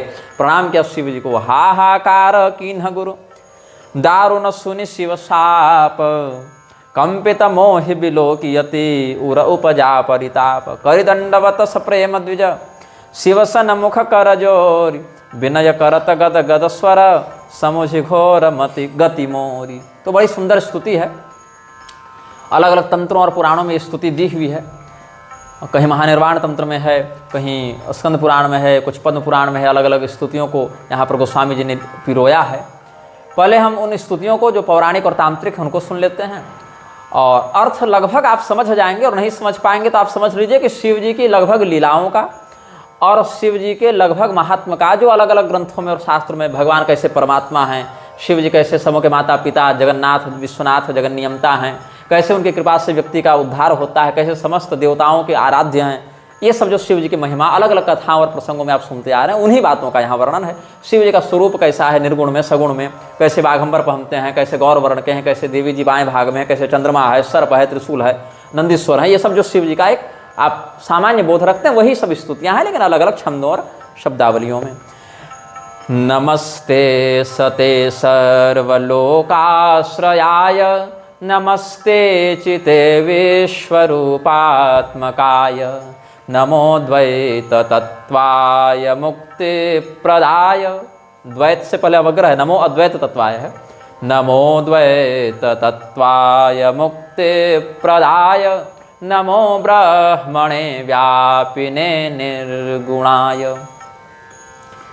त्वमेकं शरण्यं त्वमेकं वरेण्यं, त्वमेकं जगत्कारणं विश्वरूपं, त्वमेकं जगत्कर्तृपात्रे प्रहर्त्रे, त्वमेकं परं निश्चलं निर्विकल्पम्। अच्छा, निर्विकल्पम है, तबे निर्विकल्पानंद जी को रुद्रावतार बता दिए थे गिरिजानंद। ये तो खैर चाटुकारिता हो गई, लेकिन शिव जी तो वास्तव में निर्विकल्प ही हैं, उनका कोई विकल्प नहीं, और शिव जी में किसी प्रकार की कोई भौतिक इच्छा वासना कल्पना भी नहीं। तमीश्वरं पंचवक्त्रं त्रिनेत्रं पिनाकिनं चंद्रकलावतंसं आलम्बितापिंगजटाकलापं मध्यम गतं भास्करकोटितेजसं मृणालगौरं गजचर्मवाससं गंगातरङ्गोक्षितमौलिदेशं नागेन्द्रहालावलिकङ्कलोर्मिका किरीटकोट्यङ्गदपिङ्गलोज्ज्वलम्। भयानां भयं भीषणं भीषणानां गतिः प्राणिनां पावनं पावनानां महोच्चैः पदानां नियन्त्रे त्वमेकं परेषां परं रक्षकं रक्षकानां। जो पूरे संसार को डराते हैं वो भी आपसे डरते हैं, जो समस्त संसार के लिए भयंकर हैं उनको भी आप भय प्रदान करते, उनसे भी आप भयंकर हैं। जो समस्त प्राणियों को अपनी शरण में रखते हैं उनको आप अपनी शरण में रखते हैं। जो समस्त प्राणियों को पवित्र करते हैं वो भी अपनी पवित्रता के लिए आपकी शरण में जाते हैं। जो समस्त संसार को ऊंचे पदों पर बैठकर नियंत्रित करते हैं वो भी आपके द्वारा नियंत्रित किए जाते हैं। जो समस्त संसार से परे हैं उनसे भी परे आप हैं। जो समस्त संसार की रक्षा करते हैं उनके भी रक्षक आप हैं। यही सब बड़ी सुंदर स्तुति है। इसीलिए आप ही को मैं प्रणाम करता हूँ, आप ही को जपता हूँ, आप ही जगत के साक्षी हैं, आप ही की मैं शरण में हूँ, ये सब भाव है। भयानां भयं भीषणं भीषणानां गतिः प्राणिनां पावनं पावनानां महोच्चैः पदानां नियन्त्रे त्वमेकं परेषां परं रक्षकं रक्षकानां। परेशं प्रभो सर्वरूप प्रकाशन्न निर्देश्य सर्वेन्द्रियागम्य। सत्य, सत्य भी एक नाम है भगवान का। सर्वेन्द्रियागम्य, समस्त इंद्रियों के द्वारा आप अगम्य हैं। इंद्रियों से भगवान को देखकर, सुनकर, बोलकर, सोचकर नहीं समझा जा सकता, और सत्य हैं। अचिंत्याक्षर व्यापका व्यक्त तत्व जगदभासकाधीश पायाद पायात। अपायात पायात, आप विघ्न से, अशुभ से हमारी रक्षा करें। तदेकं स्मरामस्तदेकं जपामस्तदेकं जगत् साक्षि रूपं नमामः।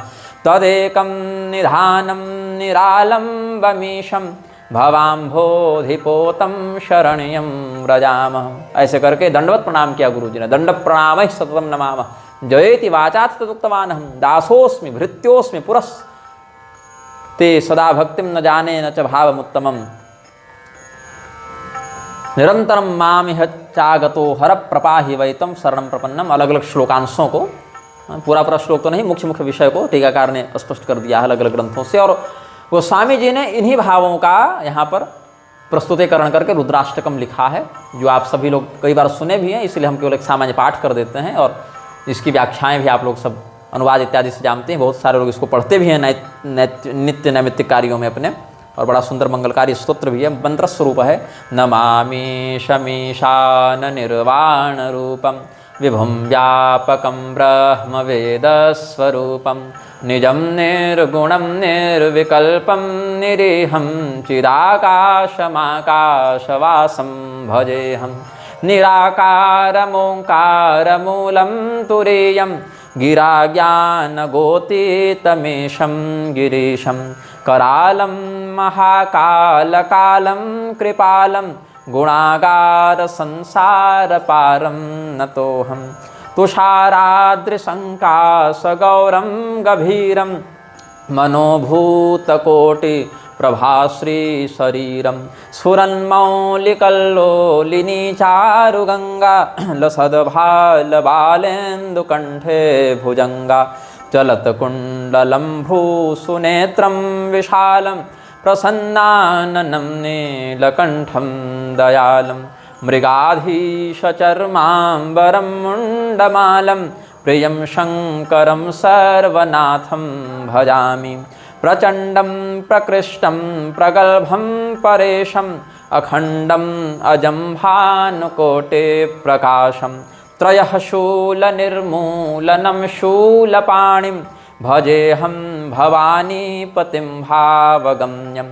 कलातीतकल्याणकल्पान्तकारी सदा सज्जनानन्ददाता पुरारी चिदानन्दसन्दोहमोहापहारी प्रसीद प्रसीद प्रभो मन्मथारी। न यावद् उमानाथपादारविन्दं भजन्ति हलोके परे वा नराणां न तावत् सुखं शान्तिसन्तापनाशं प्रसीद प्रभो सर्वभूताधिवासम्। न जानामि योगं जपं नैव पूजां नतोऽहं सदा सर्वदा शम्भुतुभ्यं। जराजन्म दुःखौघतातप्यमानं प्रभो पाहि आपन् नमामीश शंभो। जगत का अधीश पायाद पायात प्रभो पाहि आपन् नमामीश शंभो। सारा भाव वही बिल्कुल अनुवाद करके गोस्वामी जी ने सरल भाषा में लिख दिया। ये रुद्राष्टक कहलाता है। रुद्राष्टकमिदं प्रोक्तं विप्रेण हरतोषये ये पठन्ति नरा भक्त्या तेषां शंभुः प्रसीदति। जिस व्यक्ति के द्वारा इस रुद्राष्टक का प्रेम से पाठ किया जाता है वह भगवान महादेव की प्रसन्नता का भागी बनता है। तो सुनि बिनती सर्वज्ञ शिव देखि विप्र अनुराग पुनि मंदिर न भवानी भई द्विजवर बर मागु। हे द्विजवर, हे ब्राह्मण श्रेष्ठ, आप कुछ वरदान हमसे मांग लीजिए। ऐसा सर्वज्ञ महादेव जी ने वो गुरुदेव के प्रेम और समर्पण को देखकर फिर से आकाशवाणी के माध्यम से ऐसा कहा। तो जाओ प्रसन्न प्रभु मों पर नाथ दीन परनेहु निज पद भगति देई प्रभु पुनि दूसर बर देहु। क्या कहते हैं? यदि देव वरो देयु मम दीनस्य वै त्वया प्रयच्छत्वं निजे पाद पद में भक्ति मनुत्तमाम। यदि आप कुछ देना चाहते हैं तो अपने चरणों में निर्मल भक्ति दीजिए, जो कि कोई भी बुद्धिमान व्यक्ति यही मांगता है। और यदि प्रसन्नो देवेश भक्तोजम ब्राह्मणो मम अस्यानुग्रहमिच्छामि कृतं किंचित सुखोदयम। यदि आप मेरे ऊपर प्रसन्न हैं तो ये जो भक्त है हमारा, ये जो शिष्य है, ये आपकी कृपा का पात्र बन जाए, इसके जीवन में कुछ सुख आ जाए, ऐसा अनुग्रह कीजिए। जौ प्रसन्न प्रभु मों पर नाथ दीन परनेहु निज पद पद्म भगति प्रभु। यहाँ पाठ भेद है और यहाँ कहते हैं निज पद भगति देई प्रभु और पुनि दूसर बर देहु। तो यहाँ पर प्रश्न है कि वो जो शिष्य है इनका वो ब्राह्मण है कि शूद्र है, क्योंकि पहले अधम जाति ये सब कह चुके और यहाँ कहते हैं भक्तोजम ब्राह्मणों मम, तो टकराएगा ना विषय। तात्पर्य यह है कि जन्म की दृष्टि से ब्राह्मण कदाचित होगा, तभी देवालय में मंत्र जप रहा है, लेकिन बुद्धि से वह शूद्रवत असंस्कृत ही था। ऐसे शिवपुराण में जो 10 विध ब्राह्मण बताए गए हैं कि जो जन्म से ब्राह्मण होकर भी व्यापार में लग जावे या युद्ध में लग जावे, वो क्षत्रिय ब्राह्मण, वैश्य ब्राह्मण, सेवावृत्ति में शूद्र ब्राह्मण बन जाता है और फिर अमुकामुक पीढ़ी के बाद वो पूर्णतया उस वर्ण में परिवर्तित हो जाता है। तो जन्म की दृष्टि से भले ये ब्राह्मण था, लेकिन चूंकि कलयुगी था इसीलिए इसकी प्रवृत्ति शूद्रोचित संक्रमण से ग्रस्त थी, इसीलिए जन्म की दृष्टि से ब्राह्मण होकर भी यह देवद्वेषी होकर विकृत हो गया था। तो इसीलिए जन्म से ब्राह्मण ही था, लेकिन ये बुद्धि या कृत्य या संस्कार से शूद्र के समान शूद्रवत हो गया था, असंस्कृत हो गया था, ये कहना चाहिए। ऐसे इस प्रसंग का रहस्य समझा जाना चाहिए। तो क्या है वरदान? तब माया बस जीव जड़ संतत फिरई भूलान, तेहि पर क्रोध न करे प्रभु कृपा सिंधु भगवान। हे प्रभु, पूरा संसार आपकी माया के वशीभूत होकर, हाँ,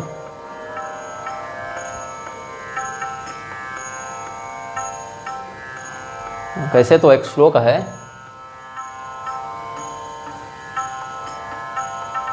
ऐशा वै शांभवी माया देवानाम मोहिनी, ऐसा करके एक श्लोक मुझे याद आ रहा है कि भगवान महादेव जहाँ कहते हैं कि मेरी यह जो शांभवी माया वह देवताओं को भी मोहित कर लेती है। तो फिर ये तो जड़ व्यक्ति है भाई, मूर्ख है, इसको कुछ शास्त्र के विषय में ज्ञात नहीं, ऊपर से कलयुगी जीव है, तो कहाँ से आपके रहस्य को जान पाएगा। तो अगर इस स्थिति में इससे कोई अपराध बन भी गया प्रभु, जो कि आपकी माया की ही वशीभूत होकर पूरा संसार नाच रहा है, तो मेरे ऊपर अनुग्रह करके मुझे यह वरदान दीजिए कि आप इस पर क्रोध नहीं करेंगे। तब माया बस जीव जड़ समतत फिरहि भूलान, तेहि पर क्रोध न करे प्रभु कृपा सिंधु भगवान। तो क्या करें? क्रोध नहीं करेंगे तो कृपा कीजिए, आपका यह शाप ही इसके लिए वरदान हो जाए। चूंकि भगवान मृषावादी तो है नहीं, शिव जी बोल दिए तो होगा, तो आप बोल दिए वो मिथ्या भी ना हो और हमारे शिष्य का पतन भी ना हो, इसका अधोगमन भी ना हो, इसलिए आपका शाप ही इसके लिए कालांतर में वरदान बन जाए, कुछ ऐसी कृपा कीजिए। और इसका शाप भी बहुत लंबे समय तक न रहे, जो आप इधर कह दिए ना कि इतना करोड़ साल यहाँ जाएगा, इतना 10,000 साल ऐसा रहेगा, उतना समय न प्रभु, ये केवल निमित्त पूरा करने के लिए आपके शाप को कुछ समय भोगे, फिर ये शुद्ध होकर इसका कल्याण हो जाए। ऐसी शाप को ही अनुग्रह कर देने वाली वाणी भी आप बता दीजिए, वरदान दे दीजिए। शंकर दीन दयाल अब यही पर हो कृपाल, शाप अनुग्रह हो जेहि नाथ थोरहि काल, यही कर हो ये परम कल्याण, सोई करहु अब कृपा निधान। भगवान बोले ठीक तथास्तु, विप्र गिरा सुनि पर हित सानी, एवमस्तु इति भय न भवानी। बोले शिव जी के वाह, गुरु हो तो ऐसा, नहीं तो दूसरा था मारिए शिव जी, त्रिशूल कहाँ है आपका, इसको तुरंत खत्म कीजिए, है ही इसी लायक नहीं। गुरु जी बड़े मतलब वास्तव में गुरु लायक गुरु थे, वो गुरु के लायक गुरु थे। तो गुरु जी के इस परहित युक्त वचन को सुनकर शिव जी को बड़ा हर्ष हुआ। बोले ठीक है ब्राह्मण देवता, आप जो चाहते हैं वही होगा। एवमस्तु, यद्यपि इसने जो पाप किया है उसको क्षमा करना तो सरल नहीं, और हमने क्रोध करके इसको शाप भी दिया है, लेकिन आपकी साधुता, आपकी सज्जनता देखकर इस पर हम कृपा करेंगे। देखिए, न ब्राह्मण स्तुल ये भूतमन्यत् पश्यामि विप्राह किमतः परन्तु यस्मिन् ऋभिः प्रहुतं श्रद्धयाः मश्नामि कामं न तथा अग्निहोत्रे। ब्राह्मणों की तुलना दूसरे प्राणी से नहीं की जा सकती, न मैं ब्राह्मणों के समान किसी अन्य को देखता हूँ। भगवान भागवत में कह रहे हैं, हवन में अग्निहोत्रादि में पड़ी आहुति आज्य भाग से हमको उतनी तृप्ति नहीं होती जितना ब्राह्मणों को संतुष्ट करके उनको भोजन कराने से हमको होती है। तो जो ब्राह्मण क्षमाशील है, ऐसे तो जन्मना ब्राह्मण श्रेयान सर्वेशाम प्राणिनाम यह, भगवान कहते हैं जन्म की दृष्टि से ही ब्राह्मण अन्य वर्णों से श्रेष्ठ है, लेकिन फिर भी वह तपस्या, सदाचार, संतोष, शील, त्याग, विद्वत्ता इत्यादि से युक्त हो जाए तो फिर उसको किम मत कलयायुत, उसको तो मेरा ही अंश समझना चाहिए, इसमें देवांश प्रतिष्ठित ऐसा जानना चाहिए। तो आप जैसा क्षमाशील परोपकारी ब्राह्मण स्वयं जिसका पुरस्कार करता बनकर आया है, ऐसे व्यक्ति का हित कैसे हो सकता है जब आपके जैसे गुरु की इसके पर कृपा है। और आप जैसे ब्राह्मण मुझे वैसे ही प्रिय हैं जैसे राम जी मुझे प्रिय हैं, खर दूषण का वध करने वाले श्री रामचंद्र जी जैसे मेरे प्रिय हैं, वैसे आप जैसे संत हमारे प्रिय हैं। तो मेरा शाप व्यर्थ तो नहीं जाएगा, 1000 जन्म तो इसको मिलेगा, बोल दिए तो होगा। लेकिन एक मैं आपको इसमें जो आजकल की कानूनी भाषा में कहते हैं ना एमेंडेशन, संशोधक विधेयक ला देते हैं, उन 1000 जन्मों में इसको इस जन्म की स्मृति बनी रहेगी, ताकि ये याद रखे कि मैंने क्या गलती की थी और दोबारा न दोहराए। और इसको जन्मने और मरने में जो दर्द होता है, कष्ट होता है, वो नहीं होगा। मतलब जैसे दिन और रात है, सोए फिर जगे, सोए फिर जगे, तो वैसे इसको लगेगा कि हम सोए फिर एक नया शरीर मिला, फिर जगे फिर नया शरीर मिला, ऐसे करके इसको शरीर का जो परिवर्तन है उसमें जो जन्म मरणगत दुख है वो नहीं व्याप्त होगा। ये सब हम अपनी ओर से कर देते हैं। यही करहो ये परम कल्याण, सोई करहु अब कृपा निधान। विप्रगिरा सुनि परहित सानि, एवमस्तु इति भय न भवानी। यद्यपि किन्ह एहि दारुण पापा, मैं पुनि दीन्हि कोप करि सापा। तदपि तुम्हारी साधुता देखी, करी हूँ यही पर कृपा विसेखी। और चूंकि अयोध्या जी में इसका जन्म हुआ है, अयोध्या नगरी भगवान की अपनी पूरी है, निजी राजधानी है, फिर इसने इतना दिन मेरा मंत्र भी जपा ही है, वो भी निष्फल नहीं होना चाहिए। तो अयोध्या तीर्थ के प्रभाव से और मेरी कृपा से इसको भगवान की भक्ति भी मिल जाएगी, श्रीराम भक्ति भी मिल जाएगी। लब्धा जन्म हरेरपुरयाम त्वया मर्चितो भवम। शिष्य को कह रहे हैं कि तुमने अयोध्या में जन्म लिया, अयोध्यावासी हमारा प्रिय हो गया, तो वो भी एक है नियम। फिर तुम इतने दिनों से मेरा मंत्र जप रहे थे, ठीक है, जिस निष्ठा से जपना था उतना नहीं जपा, लेकिन मंत्र का एक आवर्तन तो हो ही गया, तो इसीलिए तुमको भगवान की भक्ति मिल जाएगी। मदीयानुग्रहेणैव लब्ध भक्तोर्भविष्यति, ऐसे कह दिया। और सुनो, संत को अनंत के समान जानो। जैसे भगवान की महिमा अनंत, वैसे संत की महिमा भी अनंत है। संत मतलब मीडिया टीआरपी एसी कूलर पंखा वाले नहीं। संत का अर्थ है जो शास्त्र ब्राह्मणा श्रुत शब्दाश्व देवानाम व्यक्त मूर्त इत्यादि परिभाषा के अनुसार सर्व कामना अतीत, सर्वद्वंदातीत, है ना, भगवत चिंतन परायण एक जीवन मात्र जो है वो संत। ऐसे संतों की बात हो रही है। अब जन कर ही विप्र अपमाना, जाने सुसंत अनंत समाना। और सुनो, हो सकता है कि इंद्र के द्वारा वज्र चलाए जाने पर भी कोई बच जावे, हमारे त्रिशूल से भी कोई बच जावे, यमराज अपना दंड उठाकर तुम्हारे माथा पर मार दे और फिर भी तुम बच जाओ, भगवान विष्णु अपना सुदर्शन चक्र चला दे फिर भी तुम बच जाओ। हो सकता है ऐसा कदाचित, क्योंकि महिषासुर तो बच ही गया था। लेकिन फिर भी संत का अपमान करोगे, विप्रद्रोह करोगे और बच जाओगे, ये सोच लोगे तो ये संभव नहीं है। मतलब ये एक गंभीरता बता रहे हैं शिव जी, गंभीरता बता रहे हैं। ऐसे महिषासुर बचा क्यों? क्योंकि उसने वरदान मांग रखा था कि हम पुरुष के हाथों ना स्त्री के हाथों मरे। और वही परब्रह्म जब वैष्णवी शक्ति से आ गए चक्र लेकर, वैष्णवी नारसिंह वाराही बनकर, तो मरा कि नहीं मरा? अलग अलग रूपों में शुंभ निशुंभ महिषासुर ये सबको मारी है भगवती। भगवती कौन है? परब्रह्म ही तो है। भगवती ने कहा है कि जो तुम मेरे पास विवाह प्रस्ताव लेकर आए हो तो मैं स्त्री और पुरुष नहीं हूँ, नर मादा ये सब तुम लोग का नाटक है। मैं न स्त्री हूँ न मैं पुरुष हूँ। हाँ, तुमने कहा कि मुझे स्त्री के हाथ मरना है तो मैं स्त्री के रूप में अपने आप को प्रकट कर ली, बाकी मैं स्त्री नहीं हूँ, है ना। देवी भागवत में महिषासुर हमारी है, वहाँ क्या कहती हैं? मैं स्त्री या मैं पुरुष नहीं हूँ, ये देहगत लिंग हमारे ऊपर व्याप्त नहीं होते, मैं परब्रह्म स्वरूपिणी हूँ। हाँ, तुमको मन था, शौक चढ़ा था कि मैं स्त्री के हाथ मरूंगा तो मैं स्वयं को स्त्री रूप में प्रकट कर ली हूँ। और जहाँ पर जिसको पुरुष रूप में मरने का होता तो मैं ही राम के रूप में, कृष्ण के रूप में, नृसिंह के रूप में आकर वहाँ उनका विनाश कर देता हूँ। ये भगवती ने उद्घोष किया है। तो यह समझना चाहिए कि यहाँ ये गंभीरता बताने के लिए इन देवताओं का और उनके दिव्यास्त्रों का नाम लिया गया है कि कदाचित अगर कोई व्यक्ति ऐसे दिव्यास्त्रों से भी बच जाए तो भी विप्रद्रोह करके नहीं बचता। ये कहना है जो इनकर मारा नहीं मरई, विप्रद्रोह पावक सो जरई। और सारे विप्रद्रोही आजकल नेता मंत्री धर्मगुरु बने हुए हैं। मंच पर खूब कहेंगे ब्राह्मणों का सम्मान हो, वर्णाश्रम मर्यादा बची रहे, और वहीं पर गधी का दूध पीने वालों को ऊपर बैठाकर नीचे ब्राह्मणों को उनकी चरण सेवा में लगा देंगे। होता है ना, ये सब तो प्रत्यक्ष बात है, कहीं स्टिंग ऑपरेशन की बात नहीं। ना हम विशंके सुरराज वज्रान्न त्रक्षशूलान्न यमस्य दंडात् नाग्न्यर्क सोमा निलवित्त पास्त्राच्छंके भृशं ब्रह्मकुलावमानात्। जड़भरत रहुगण संवाद भागवत कीर्तन आप यहाँ तो क्या प्रसंग था?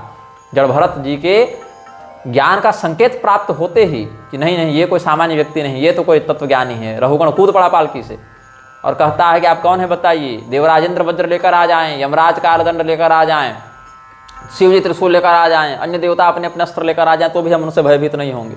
क्षत्रिय हैं, एक बार तो उनसे भी टकरा जाए, लेकिन ब्राह्मण के अपमान से बड़ा डरते हैं। ये कहते हैं कौन? रहुगण। अब आजकल तो ऐसे ऐसे क्षत्रिय हो गए हैं जो देवता के अस्त्र शस्त्र से भी नहीं डरते, ब्राह्मणों से भी नहीं डरते, ब्राह्मणों को भी गाली दे रहे हैं। अभी वाले प्रसंग में देखिए हमको कितनी गालियां पड़ी, और देवताओं को भी गालियां दे रहे हैं, हमारे आराध्यों को भी गालियां देने लगे हैं और कहते हैं हम क्षत्रिय हैं, तो हम ब्राह्मण हैं, तो हम क्यों हैं? कलयुग के ही कारण विकृत मानसिकता हो गई ना। तो इंद्र कुलिशूल विशाला कालदंड हरिचक्र कराला, जो इन्ह कर मारा नहीं मरई विप्रद्रोह पावक सो जरई। अस विवेक राखे वो मन माही, तुम कह जग दुर्लभ कछु नाही। और ऐसा विवेक मन में रहेगा तो तुम्हारा कहीं अहित नहीं होगा, कोई बात तुम्हारे लिए दुर्लभ नहीं। तो चलो ठीक है, अब इतना बोल रहा हूँ तो एक आशीर्वाद मैं और अपनी ओर से देता हूँ, जाओ तुम कहीं भी आने जाने में समर्थ रहोगे, कहीं आने जाने के लिए तुमको सोचना नहीं पड़ेगा। इस लोक और परलोक सर्वत्र तुम्हारी एक जैसी योग बल से गति होगी। कहीं वीजा पासपोर्ट नहीं लगना है, कहीं शरीर का बंधन नहीं कि इस शरीर से इतनी दूर यात्रा कर सकते हो। जहाँ जाना चाहो, जब जाना चाहो, जितने समय तक जाना चाहो जा सकते हो। और एक आशीषा मोरी अप्रतिहत गति हो यही तोरी। तो क्या हुआ, सुनि शिव बचन हरसि गुर एवं अस्तु इति भाखी मोहि प्रबोधि गयौ गृह शंभु चरण उर राखी। शिव जी की ऐसी कृपा का अनुभव करके उनके प्रति कृतज्ञता निवेदित करके हमारे गुरु जी ने शिव जी को प्रणाम किया, हमको फिर से समझाया, उपदेश दिया। गुरु जी अपने घर चले गए। हम भी कुछ समय बाद वो शरीर छोड़ दिए, चूँकि मरने में कष्ट तो होना नहीं था, तो जल्दी जल्दी वो 1000 जन्म हमको निपटाना था। तो एक शरीर लेते फिर बदलते, फिर लेते फिर बदलते। तो कैसे, जिमी नूतन पट पहिरही नर पहिरही पुराण। ये धोती चादर उतार दिए, दूसरा पहन लिए, फिर उतार दिए, फिर पहन लिए, ऐसे कोई कष्ट नहीं हुआ। तो एक शरीर का चोला उतारे, दूसरा ओढ़ लिए, फिर उतारे, फिर ओढ़ लिए, ऐसे करके हमारे जन्म बीतते गए। और शिव जी ने वेद की मर्यादा की भी रक्षा की और हमारी भी रक्षा की, हमको भी कष्ट नहीं हुआ। और उधर गुरुद्रोह का भी हमको मतलब बिल्कुल नहीं छोड़ दिया गया, दंड तो मिल ही गया। और शिव जी ने कहा था कि तुमको इस बात की स्मृति बनी रहेगी, ज्ञान तुम्हारा समाप्त तो नहीं होगा, तो वो भी हम पर कृपा हो गई। शिव राखी श्रुति नीति अरु मैं नहीं पावा क्लेश यही विधि धरे मु विविध तनु ज्ञान न गजब खगेश। तो ये सब कागभूषुंडी जी अपने जीवन वृत्तांत बताते जा रहे हैं। मैं पशु भी बना, पक्षी भी बना, देवता भी बना, मनुष्य भी बना, जिस भी शरीर को मैं धारण करता, राम जी का खूब भजन करता। लेकिन एक जो है मेरे मन में बड़ा कष्ट था कि मैंने गुरु जी का अपमान कर दिया, क्योंकि याद तो सब विषय था ना। तो एक सूल मोहि बिसरन काबू गुरु कर कोमल शील सुभाव। हमारे गुरु जी की बड़ी याद आती थी कि ओह गुरु जी हमको बहुत तरीके के मिले थे, बहुत सिद्ध महात्मा मिले और हमने उनका अपमान कर दिया। एक बहुत चुभता था हमको हर जन्म में, मृत्यु का कष्ट नहीं है लेकिन यही कष्ट हमको चुभते रहता था कि गुरु जी की हम ठीक से सेवा नहीं कर सके, गुरु जी का सम्मान नहीं कर सके। अंत में क्या हुआ, हमको ब्राह्मण शरीर मिला। चरम देह द्विज के मैं पाई सुर दुर्लभ पुराण श्रुति गाई। जिस शरीर का महात्म वेद पुराण बताते हैं, जो देवता भी तरसते हैं पाने के लिए, वह शरीर अंत में हमको मिला। और वहाँ भी अपनी उम्र के बालकों के साथ जब हम खेलते थे तो कोई विशेष सांसारिक आसक्ति मेरी नहीं थी, भगवान की लीलाओं का ही गुणगान करते थे। थोड़े बड़े हो गए तो पिताजी पढ़ाने लगे, तो लोक विषय वार्ता पढ़ाते थे, जो पढ़ लिख के हम सब आए ही थे अलग अलग जन्मों से, तो इसीलिए हमको यहाँ मन नहीं लगता था। हमारे मन में किसी प्रकार की कोई जिज्ञासा नहीं थी कि हम ये पढ़ लें, ये विद्वान बन जाएं, ये जान लें, ज्योतिषाचार्य बन जाएं और आयुर्वेदाचार्य बन जाएं और साहित्याचार्य और व्याकरणाचार्य बन जाएं, ऐसा नहीं है। तो क्यों, तो को वा एवं विधो मंदस्तक्त्वा धेनुं पयस्विनीं रासभिं क्षीर संपन्नम सेवते स्म फलाशया। दूध देने वाली कामधेनु को छोड़कर कौन व्यक्ति गधी का दूध पिएगा। ओहो, जब ये भारद्वाज रामायण में ये बात भारद्वाज कह रहे थे तो उनको रामदेव बाबा के बारे में पता नहीं था कि वो भी ऐसा कर सकते हैं, लेकिन कोई बात नहीं। कोवा एवं विधो मंद, तो रामदेव विधो मंद ऐसे कहना था उनको, लेकिन ठीक है कह दिए। वो स्वामी जी तक भी रामदेव पैदा हो चुका होता तो ये उनका नाम जोड़ सकते थे, तो लेकिन कहना पड़ा कि कहु खगेश अस कौ न अभागी खरी सेव सुरधे नहु त्यागी। खैर आर्य समाजी तो रामचरितमानस मानते भी नहीं हैं, इसीलिए उनको क्या कहें, मानेगा ही नहीं, उसको कौन मनवाने जाए भाई। उपदेशो ही मूर्खाणाम प्रकोपाय न शांते। अब ऋषि बन गया ना मलुक पीठाधीश्वर, उसको योग ऋषि प्रातः स्मरणीय बता दिए। अब जिस व्यक्ति को मलुक पीठाधीश्वर जैसे व्यक्ति प्रातः स्मरणीय बता रहे, उसको कथा में भी हम स्मरण न करें तो ये तो बहुत अन्याय हो जाएगा। इसलिए खरी सेव सुरधेन हो त्यागी कोवा एवं विधो मंदस्तक्त्वा धेनुं पयस्विनीं रासभिं क्षीर संपन्नाम सेवते स्म फलाशया। तो ठीक है, पिताजी जब तक घर में थे तब तक हम भी रहे। पिताजी जब गुजर गए, चले गए परलोक, तो हम भी अपना घर छोड़कर जंगल चले गए तपस्या करने के लिए। वहाँ ऋषि महर्षियों के बीच में रहने लगे, उनकी सेवा करने लगे, सत्संग करने लगे। पितर्युपरिते पश्चात तपस्तप्तं वनं गतः तत्राश्रमाणि अनेकानि पश्यति स्म तपस्विनाम। तपस्वियों के आश्रम को देखकर मुझे बड़ा हर्ष हुआ। उनसे भगवान का चरित्र पूछते, कथा सुनते, सत्संग करते, भगवान का चरित्र सुनकर बड़ा आनंद आता और कहीं थकावट लगनी नहीं थी। जहाँ मन वहाँ चले जाओ, अव्याहत गति शंभु प्रसादा। शिव जी के वरदान से जहाँ जाना चाहो वहाँ तुरंत पहुँच जाओ, दिव्य गति से मन के समान गति हो गई हमारी। तो इससे क्या हुआ कि पुत्र में, पत्नी में या घर में या सम्मान इत्यादि की कोई चाह, कोई वासना हमारे मन में रही नहीं। बस एक बहुत ज़्यादा प्रबल इच्छा थी कि जो भगवान का चरित्र हम इतने जन्मों से पढ़ते सुनते गाते आ रहे हैं, जिनका महात्म इतने ऋषि महर्षि रोज सुनाते हैं, वो एक बार हमको दर्शन दे दें, एक बार भगवान का दर्शन मिल जावे। तो रामचरण बारिज जब देखें तब निज जन्म सुफल करी लेखें, तभी हमारा जन्म सफल होगा। ऐसा सोचकर हम पूछते ऋषियों से कि राम जी का दर्शन कैसे होगा, तो ऋषि महर्षि सुना देते कि ईश्वर सर्वभूतमय अहै। अरे भगवान तो सब जगह है, जहाँ देखना चाहो वहीं दिखेंगे। अब हमको दिखते नहीं थे तो हमको थोड़ा क्षोभ होने लगा कि भगवान सर्वत्र है, ठीक है, आपको दिख जा रहे हैं गुरुदेव, तो हमको भी दिखा दो, हम भी देखना चाहें। अब वो निर्गुण ब्रह्म का उपदेश करते थे और हमको सगुण ब्रह्म में मन लगता था। वो निर्गुण का उपदेश करते थे, बोले ब्रह्म तो भाई वही हैं, सर्वत्र व्याप्त हैं, जिस रूप में देखना चाहो सर्वत्र भगवान है, जहाँ चाह वहाँ रहा। और मुझे ये वाला समय मतलब पसंद था नहीं, ये वाला अच्छा लगता नहीं था। तो हमको कौन दिखे, तत्र वीक्ष मुनिश्रेष्ठ मूचे हुत हुताशनम प्रणम्य दंडवत्तस्य चरणों पापहारणों। एक महर्षि हमको बैठे दिखे, बहुत तेजस्वी, वो हवन कर रहे थे। तो जब हवन कर चुके, उस कार्य से निवृत्त हो गए, तब फुर्सत में हो गए, अवकाश में हो गए, तो दंडवत प्रणाम किया। निकट गया तो देखे वो लोमस मुनि हैं, सुमेरु पर्वत की बात है ये। तो मेरु शिखर बट छाया, एक बरगद के पेड़ के नीचे, मेरु की शिखर पर, सुमेरु पर्वत पर एक बरगद के नीचे लोमस मुनि हवन कर रहे थे, अग्निहोत्र आदि कुछ कर रहे थे। तो जब हवन कर रहे थे तब दूर से प्रतीक्षा किए, उनका काम पूरा हो गया, वो अपना नित्य कृत्य संपादित कर चुके। तब उनको प्रणाम करके हमने कहा, देखे चरण सिरुनाय वो बचन के हो अतिदीन। तो बोले भाई हे ब्राह्मण देवता आप क्यों आए हैं। लोमस जी पूछे, ये भी ब्राह्मण था, तपस्वी था, भगवान का भक्त भी था, तो सम्मान किया। लोमस जी ने पूछा आप कैसे इधर आए, पधारिए, क्या बात है। तो कहा कि आप हमको सगुण ब्रह्म की आराधना की प्रक्रिया समझाइए, हमको उपदेश करें।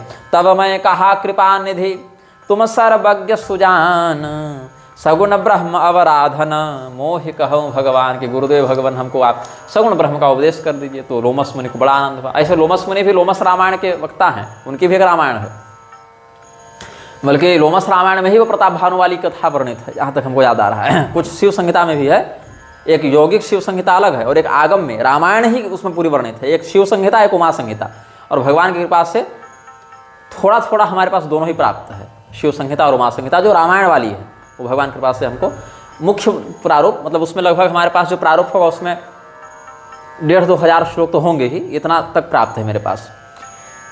तो तब मुनि रघुपति गुण गाथा, कहे कछुक सादर खगनाथा, ब्रह्म ज्ञान रति मुनि विज्ञानी, मोहि परम अधिकारी जानी। तो कुछ देर तक लोमस मुनि ने बताया कि निर्विकारो निराधारो निर्विशेषो निराकुलः गुणातीत सर्वसाक्षी सर्वात्मा सर्वदृग्भु, ये सब बता के सगुण ब्रह्म पहले बताया, फिर बोले कि ये सगुण ब्रह्म को जान गया, अब इसको निर्गुण भी बताना चाहिए। तो अधिकारी जानकर हमको निर्गुण का बताने लगे। तो अज अद्वैत अगुण हृदय सा सब बताए, कैसे भगवान सर्वत्र हृदयस्थ रहते हैं सब बताए। तो इनको अच्छा नहीं लगा, बोले नहीं हमको सगुण वाला बताइए।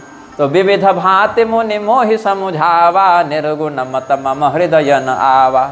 तो पुनि मैं कहूँ नाई पद शीसा, सगुण उपासक कहूँ मुनीसा। क्योंकि महाराज आपने बताया ठीक है, लेकिन हमको सगुण वाला बताइए ना। राम जी का जो भक्ति का सरोवर है उसमें रहने वाले हम मछली हैं, अगर वह सरोवर सूख जाए तो हम कहाँ रहेंगे, इसलिए हमको बताइए। तो मुनि कहे अच्छा, जो मैं रोने लगा ऐसा कहकर। तो लोमस मुनि बोले अच्छा ठीक है, सगुण सुनना चाहते हो, ठीक है सुनाता हूँ, कोई बात नहीं, रो मत। तो निज तो कहा कि भाई ऐसा बिल्खो मत, बता रहे तुमको क्या चाहते हो। बोले कुछ ऐसा उपदेश कीजिए कि जिस आँख से हमारे नेत्रों से प्रेम के आंसू निकल रहे हैं, भगवान की भक्ति के आंसू निकल रहे हैं, उन्हीं नेत्रों से भगवान का दर्शन कर लें। ऐसा कुछ आप हमको मार्ग बता दीजिए, कुछ ऐसा आशीर्वाद दे दीजिए। तो जिस आँख से हम भगवान के लिए रोते हैं कि देखूं देखूं, वो आँखों के आंसू कभी तो बंद हों, कब तो भगवान दर्शन दें। तो ऐसा भी तो कुछ अनुग्रह हो गुरुदेव। तो सोई उपदेश कहूँ कर दाया, निज नयन देखूं रघुराया, भरी लोचन बिलो की अवधेशा, तब सुनिहूँ निर्गुण उपदेशा। पहले दर्शन करवा दीजिए, फिर हम जीवन भर बैठकर निर्गुण वाला सुनेंगे, हमको कोई दिक्कत नहीं है, लेकिन कम से कम ये वाला हमको आप कर दीजिए। तो भगवान बोले अच्छा ठीक है, भगवान की कथा फिर सुनाने लगे। लोमस मुनि जो गुरुदेव भगवान है वो राम भगवान की कथा सुनाने लगे। अच्छा ठीक है, और फिर जब वो कथा सुनाकर फिर निर्गुण की ओर जाते, तो फिर ये कहे वो सगुण वाला सुनाइए ना, निर्गुण मत का खंडन करके फिर सगुण में आते। तब इनको क्रोध आ गया। अब बात है चंदन होता है ठंडा, चंदन की लकड़ी को खूब रगड़िएगा तो भी तो गर्म हो जाएगी। तो वही लोमस मुनि के साथ हो गया। वे थे शांत चित्त महात्मा, लेकिन क्या हुआ, बारंबार जब बीच में रोक रोक कर वो विषय को विषयांतरित कर रहा था वो शिष्य श्रोता, तो क्रोध आ गया उनको। पुनः पुनः सरोषेण निर्गुण ब्रह्म निर्णय कृतस्तेन मुनिन्द्रेण नाबोधे विष्णुवाहन। हे विष्णुवाहन, हे गुरु जी महाराज, बार बार वो निर्गुण ज्ञान हमको बताते, लेकिन मैं अपने बैठ में मन में संकल्प करके बैठा था कि हमको सुनना ही नहीं है, हमको सगुण वाला चाहिए। और बारंबार सकोप करी करई निरूपण ज्ञान, मैं अपने मन बैठ तब करऊं विविध अनुमान। वो बताते कि जीव और ईश्वर एक ही हैं, तो ये कहते हैं कि भाई जीव और ईश्वर कैसे हो सकता है, कहाँ माया के वशीभूत जीव और कहाँ मायापति भगवान, एक कैसे हो सकते हैं। वो अद्वैत निर्गुण बता रहे थे और इसको द्वैत सगुण वाला चाहिए था। ऐसे अद्वैत में भी सगुण है, लेकिन अलग अलग प्रस्थान है अपने अपने। तो क्रोध की द्वैत बुद्धि बिनु, द्वैत की बिनु ज्ञान, माया बस परिच्छिन्न जड़ जीव की समान। तो इस प्रकार से अज्ञान के बिना द्वैत बुद्धि नहीं हो सकती, और जब तक द्वैत नहीं होगा तब तक क्रोध नहीं होगा। क्रोध होने के लिए दो का आवश्यक है, एक सामने वाला और एक मैं, और सामने वाले का कृत्य मेरे विरुद्ध, तब तो दो की स्थिति में न क्रोध होगा। अपने में कैसे क्रोध हो जाएगा, और अपने में क्रोध भी तब होगा जब हमारे अनुकूल हमारा कृत्य न हो, वहाँ भी दो होंगे ही। लेकिन जहाँ क्रिया और कर्ता का भेद भी नहीं रहा, और क्रिया की स्थिति में द्वैत के पूर्ण अभाव में क्रोध हो नहीं सकता, कामना हो नहीं सकती। तो ये सब विषय इनके मन में बहुत फंसे हुए थे। तो इसलिए कहे कि जो व्यक्ति दूसरे के प्रति क्रोध करता है, दूसरे के प्रति वैमनस्य करता है, वह व्यक्ति कभी भी निर्भय और शांतचित्त नहीं हो सकता है। जिस व्यक्ति के पास पारसमणि होगी वो गरीब रहेगा। संसार संरक्षण तत्पराणाम दुखम कथं स्यात् खलु सज्जनानां, चिंतामणि स्पर्शन तो दरिद्रता कुतो नुकीर्ते भुवि कामुकानां। तो ऐसे सोचते गए सोचते गए सोचते गए सोचते गए कागभूषुंडी जी महाराज, और अलग अलग प्रकार की युक्तियों को बताकर कागभूषुंडी जी ने खूब प्रयास किया। अभी तो काग बने नहीं हैं, अभी तो ब्राह्मण देवता के रूप में है। खूब प्रयास किया कि लोमस मुनि हमको जो निर्गुण बताना चाह रहे हैं वो तो मैं नहीं समझूं, बल्कि लोमस मुनि की बुद्धि भी सगुण की ओर ले आऊं। तो इसीलिए जब क्रोधित हो गए हमारे गुरुदेव, तब उन्होंने शाप दे दिया हमको। तो क्या शाप दे दिया, कहते हैं, अरे मूर्ख, मैं तुमको इतनी सुंदर शिक्षा दे रहा हूँ, परम तत्व का निरूपण कर रहा हूँ, अरे जिन सगुण की प्राप्ति करने के बाद व्यक्ति निर्गुण को प्राप्त होता है, जो चरम लक्ष्य है, उन्हीं का तो उपदेश कर रहा हूँ। कोई सगुण और निर्गुण में विरोध थोड़ी है। वही निर्गुण ब्रह्मन स्वयं को सगुण रूप में भक्त के उद्धार के लिए प्रकट करते हैं। राम जी को देखना संभव नहीं है, राम जी के साथ बोलना संभव नहीं है, राम जी को सुनना संभव नहीं है। क्यों? राम जी इंद्रियातीत हैं। तो वही निर्गुण ब्रह्मन सगुण बनकर आया है, तो राम जैसे अलग कुछ थोड़ी बता रहे हैं तुमको, लेकिन तुमको तो बैठ कर दिखानी है बुद्धि, लगानी है खोपड़ी। तो सुनो अब। मूढ़ परम सिख देव न मानसी, उत्तर प्रति उत्तर बहुआनसी, सत्य वचन विश्वास न करही, बाज सईव सब ही ते डरही। कौवे के समान इधर से भागता है, इधर उड़ता है, इधर भागता है, इधर उड़ता है, सबसे डरता है, चौंकता रहता है। इसीलिए मेरे द्वारा दिए सदुपदेश में भी जो कुतर्क कर रहा है, जाओ अपने हठी पक्ष के कारण तुम कौवा बन जाओ। कौवा को चांडाल पक्षी में गिना गया है, पक्षियों में भी वर्ण होते हैं। तो सठ सपच्छतव हृदय विशाला, सपदि होई पक्षी चंडाला, लीन्ह शाप श्रापमय शीश चढ़ाई, नहीं कछु भय न दीनता आई। लेकिन गुरु के शाप के द्वारा भी, काक योनि के दंड को पाकर भी मुझे गुरु के प्रति कोई कष्ट नहीं हुआ, कोई क्षोभ नहीं हुआ। मैंने गुरुदेव को प्रणाम कर कहा, जो इच्छा है गुरुदेव, कोई बात नहीं, और मैं उड़कर वहाँ से चला गया। तुरत भजब मैं कागतब, पुनि मुनि पद सिरुनाई, सुमेरि राम रघुवंश मणि, हरसित चले उड़ाई। उमाज राम चरण रत, विगत काम मद क्रोध, निज प्रभुमय देखहि जगत, के ही सन करहि विरोध। जो सर्वत्र रामचंद्र जी का दर्शन करेंगे, उनको किसी से न क्रोध होगा, न किसी प्रकार की कामना होगी, न किसी प्रकार का दंभ मत होगा। काक योनिम समागत्य मुनिर्पादाभिवंद्य च, रामचंद्रम समाधाय हृदय संजगाम। लोमस मुनि को प्रणाम करके भगवान का हृदय में ध्यान करते हुए मैं वहाँ से उड़ गया।